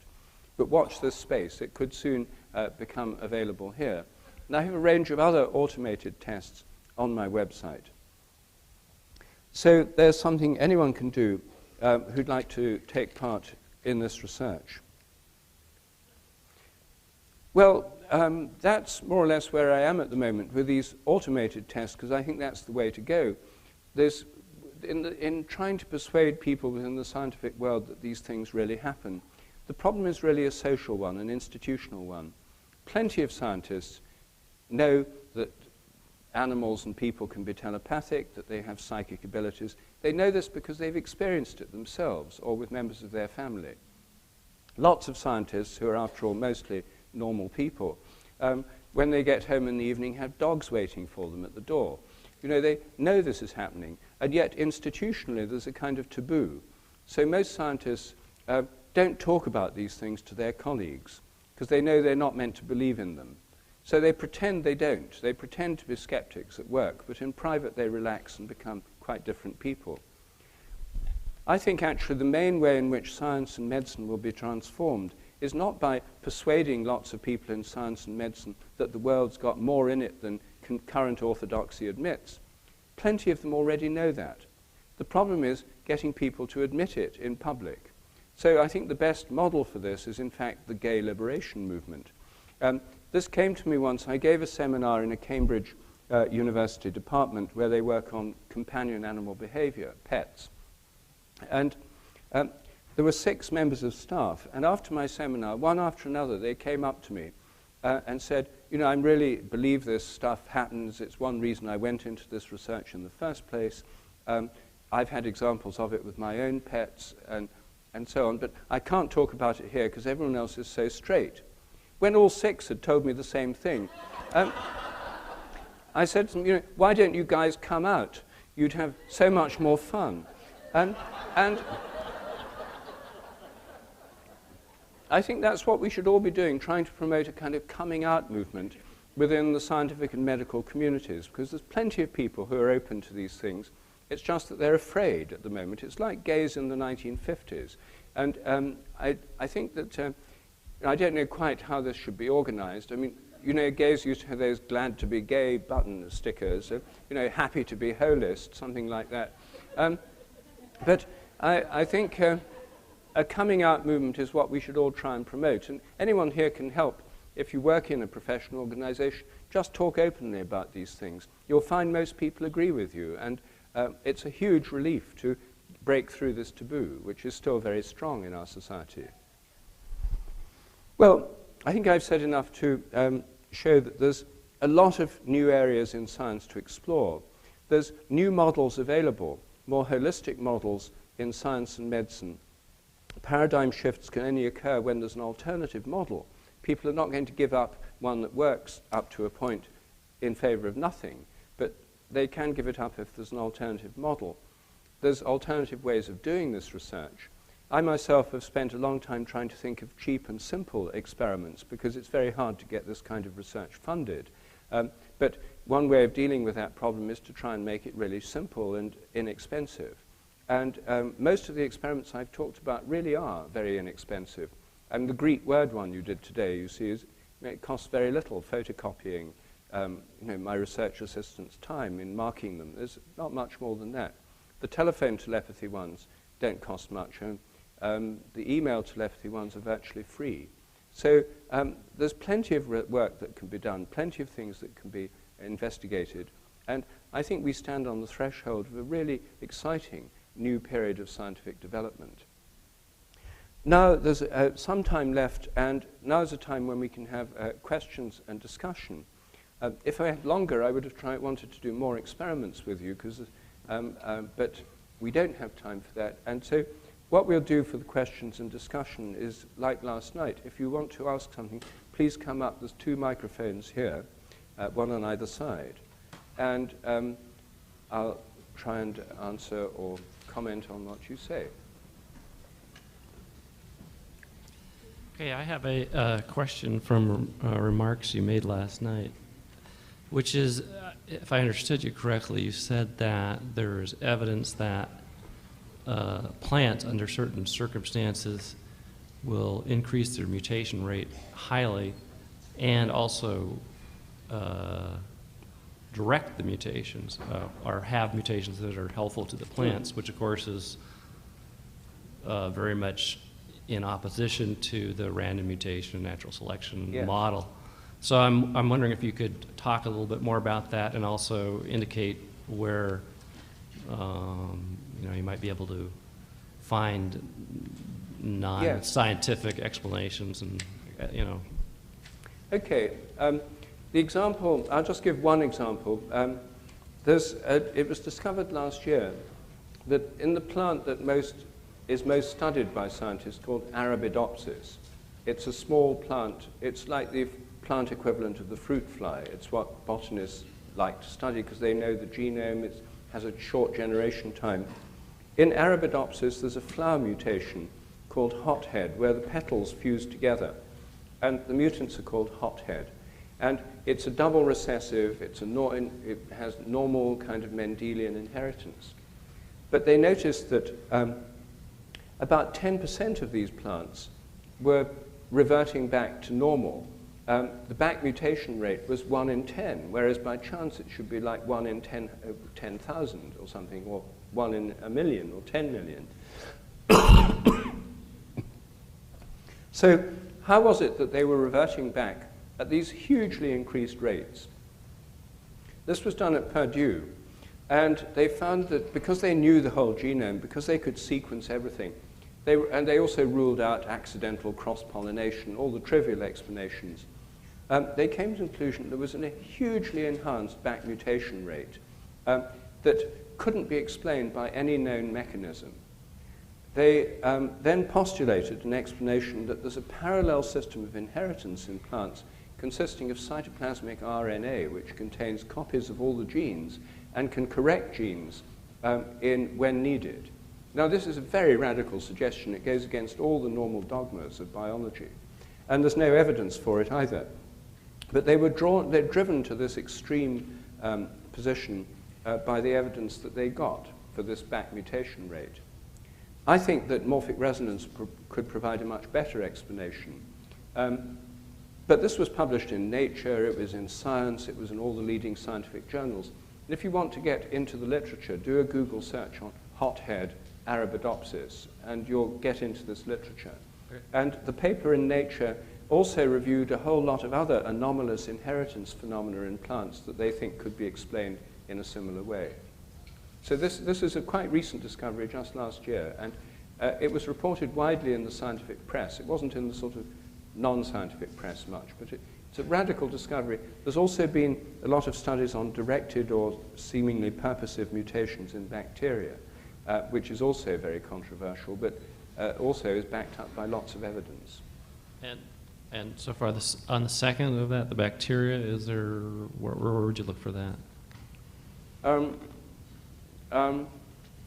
The key paper was on directed mutations in E. coli by Cairns, C-A-I-R-N-S et al. And again, if you do a Google search, you'd be able to find that literature. Thank you. Two disparate questions you can choose. One of them is, last night you pointed to the discussion of the field. So I'm curious, one, if you could address your feeling. I understand the outside of the mind. How is that information possibly transmitted? I'm curious if you wish to speak to that or not. And secondly, is within the literature, given the thoroughness of your experiments, are you finding a willingness to be able to break the cronyism outside of the parapsychology journals into the more scientific, and are you finding any shift in that arena? Because that is what's going to have the shift happen, I think. Well, first, I think the fields work rather like morphic fields. They're probability structures. They connect things at a distance. They have something in common with quantum non-locality. If you think about animals that have been part of a social group, well, like a dog and the owner, for example, they're they're socially bonded. They're together most of the time. They go apart, and a change in one, the owner deciding to come home, affects the other. Now, in quantum theory, quantum non-locality or entanglement occurs when particles have been part of the same system. They move apart. A change in one immediately affects the other, with no fall-off with distance. And that's true of telepathy as well. So that's certainly the closest physical analogy. When it comes to scientific journals, I try to publish my work in mainstream journals wherever possible, but it's not always possible. And for example, it depends on the editor. It's very capricious. So my email telepathy paper, which is based on hundreds of experiments, a lot of data, statistically analyzed with the help of professional statisticians, I submitted it to the British Journal of Psychology. It was rejected instantly on the grounds that it was of no interest to their readers. I then submitted it to Perceptual and Motor Skills, an leading American psychology journal. They sent it out to referees, they made a few comments, I modified it, and they printed it. So sometimes mainstream journals will publish it, sometimes they won't. It's really the luck of the draw. My dog research, I sent a paper to Animal Behavior. I got a letter back from the editor by return of post saying, no reviewer for this journal would consider a paper that mentions the word telepathy. I'm therefore rejecting it without review. So that's common. But there are some editors who are more open. So luckily, there's lots of scientific journals. But actually, the problem with scientific journals is that nobody really reads them. And so I think part of it is a social problem, getting these things out into the media. The media are heavily influenced by these skeptic vigilante organizations. USA Today, for example, did a rather favorable article, a one-page article on my research with pets. Within hours, the SciCop, the skeptic organization, had their press officer on the phone to the editor saying, you've discredited your paper by reporting this stuff. This guy's a charlatan. This stuff is pseudoscience and so on. Allegations for which they had no evidence at all. They hadn't read my papers. They didn't need to. They know the truth. So they tried to browbeat the editor into never reporting anything like this again. This is their technique, and they're very, very effective. I know this because the reporter told me about it. And I then wrote to the editor and explained, where these guys are coming from. Incidentally, if any of you have had problems with these skeptic groups, take a look at a website that a number of us have set up to deal with this, called www.skepticalinvestigations.org. Skeptical investigations, all one word. One of the things we do is investigate skeptics. And it's a very good website. I think it does help to restore the balance. These skeptical vigilante groups do not speak for the majority of the science community. They pretend to. But in my experience, most scientists are actually quite open-minded. It's just that the gatekeepers are very keen to keep these taboos in place. That's why this coming out type movement would take the ground from under the feet of the people who rely on a kind of conspiracy of silence on the part of the silent majority or minority within science and medicine. I'm a doser. I work with a pendulum with animals, and I was wondering if in relation to fields, if you can tell me how you speculate by what medium or pathway the information travels from thought to the pendulum, and likewise from the animal that I'm reading to the pendulum, and how it can record the information. Yeah, it's a really difficult question, and the answer is I don't know. I've tried dowsing myself, not with a pendulum, with rods, and not remotely. I've tried dowsing for water and buried objects, and I found it works, at least for me. Lots of people can dowse. My assumption is that the field of our bodies picks this information up, and then it moves the muscles so that they give us a sign through the rod or the pendulum as a means of amplifying what we unconsciously know through, not just through our muscles, but through the fields of our bodies that influence the muscles. How one would find out that information from an animal, if the animal's there, then I suppose it could happen intuitively or telepathically and then be reflected through the field. If the animal's at a distance, with animal communicators who don't know the animals, it's rather mysterious to me how this works. Normally, telepathy happens between people who know each other well. There are people who are psychics and sensitives and communicators who seem unusually able to tune into people at a distance. This is not normal and not common, but some people seem to be able to do it. And again, it would have to be through some kind of field connection, but I just don't know the details. And dowsing is a very mysterious phenomenon to me, at least distant dowsing. So I'm sorry I can't give a full explanation, but I do think it must be field related. Thank you. I was curious in terms of morphic resonance and habit, how you think about habit breaking, because from your crystal example, it seems like the hardest part about breaking a habit would be the first time, and then it would become successively easier to follow your original habit-breaking act. But in fact, you know, the urban legend is if you can get past the 28 days, then you're in the clear. That it seems like it's, even though initially you start out on a roll, that after a while you kind of revert back to your original habit. Well, habits are very persistent by their very nature. With a new crystal, you're starting with a compound that hasn't got any habit at all. You know, you're starting with a new phenomenon, a blank slate. And what we do is see habits build up. To break old habits, generally speaking, need to interrupt them in one way or another and then replace them with new ones.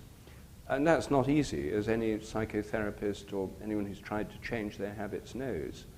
I think a more general point that arises from this is that the whole of nature is habitual, but habit alone can't explain evolution or creativity, because evolution must involve new things happening, and so must personal evolution, our own personal development. I think we're all, and the whole of nature, involves an interplay between habit and creativity, that we can only create new things or new situations when the old habits have been blocked or interrupted in some way. Then new possibilities emerge. Then one of them is selected and repeated, and that becomes a new habit. And so what we find really is this interplay always of habit and creativity.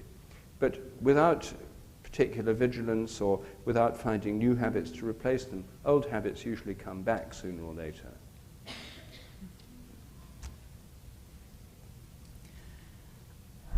This question is about semantic resonance and semantic fields.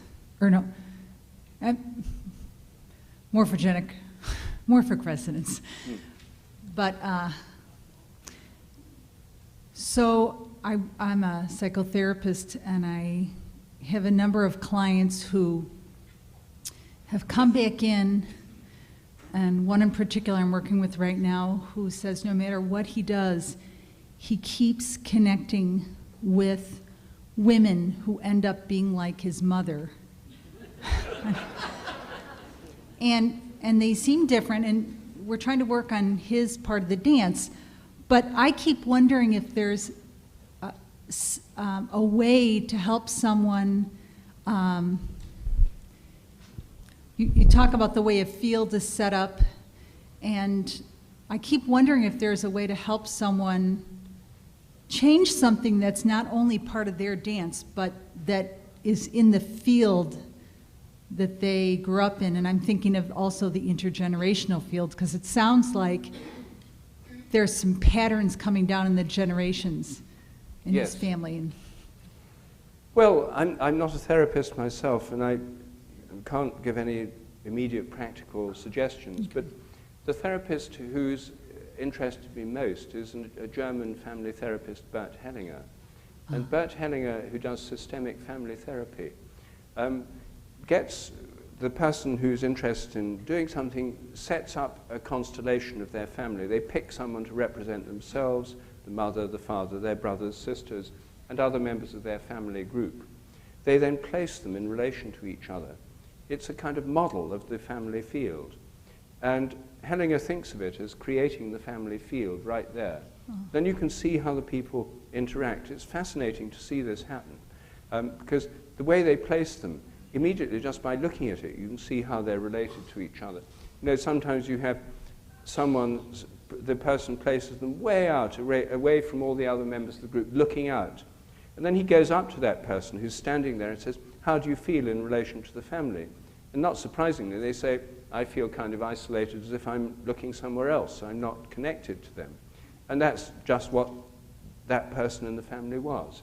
And he finds that by doing this, he can find patterns in family fields which are inherited from previous generations. Because by morphic resonance, there's an unconscious inheritance within the field of the family.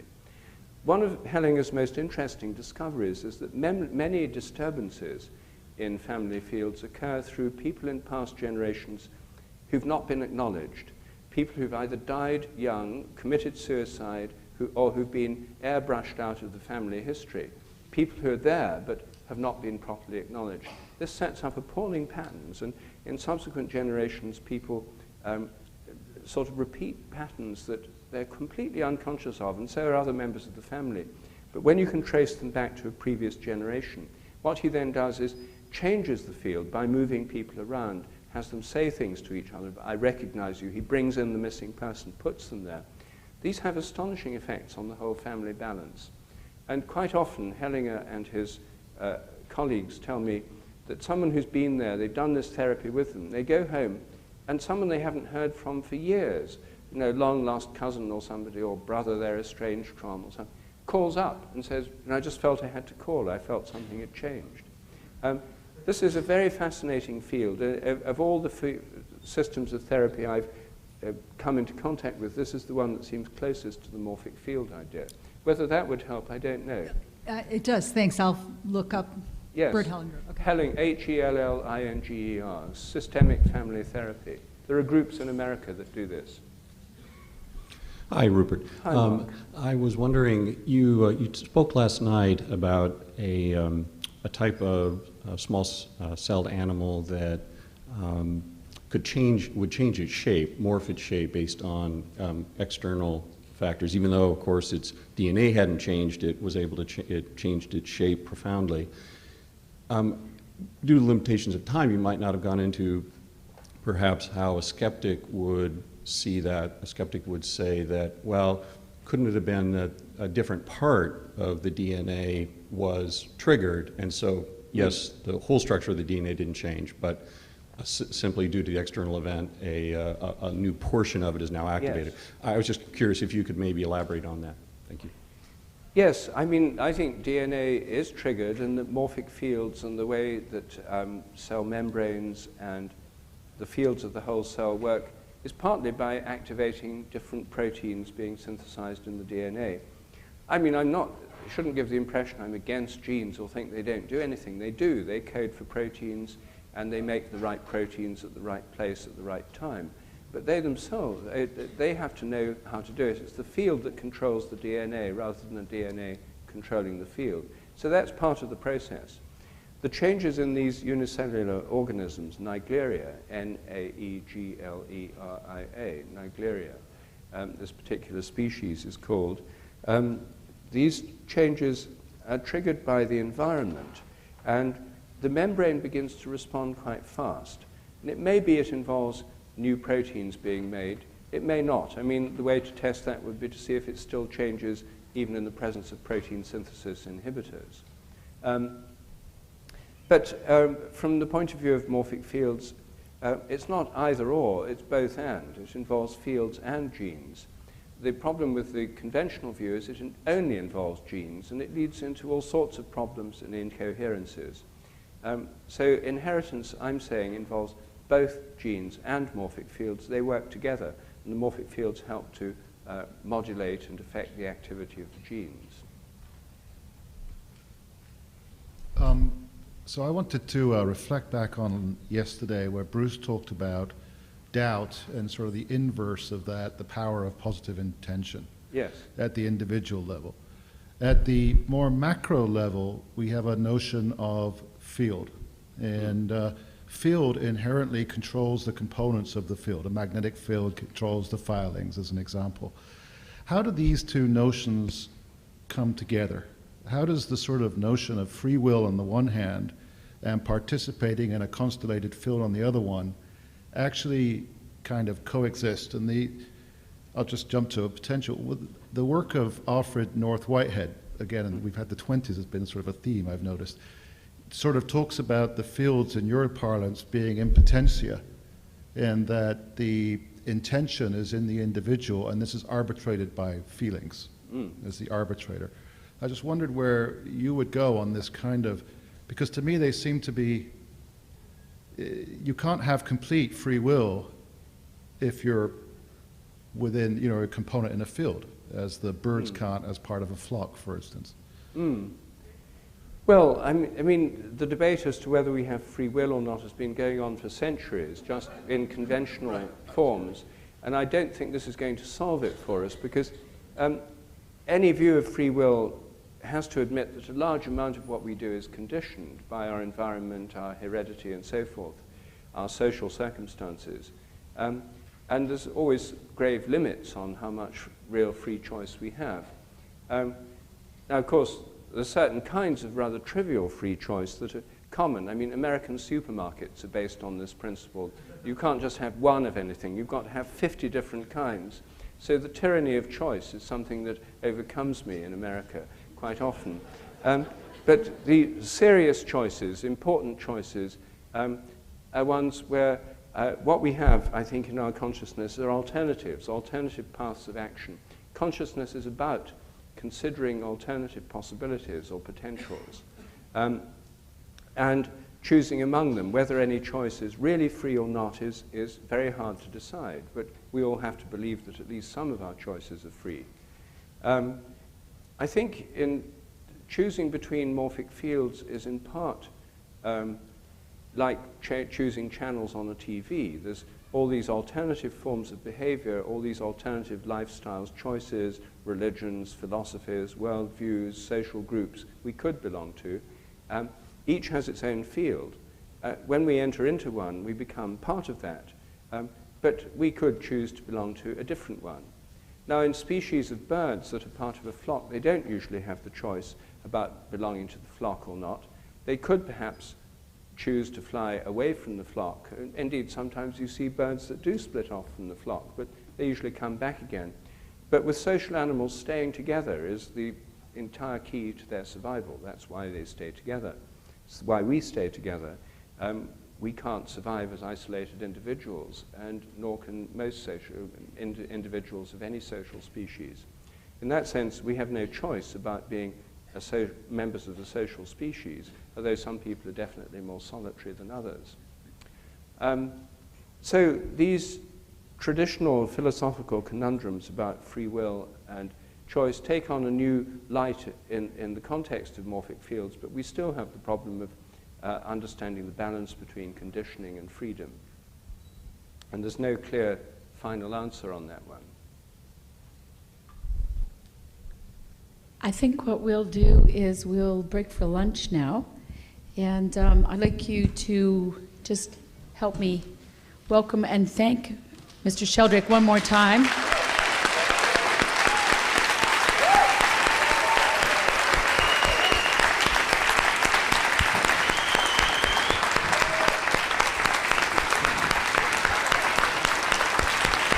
Thank you.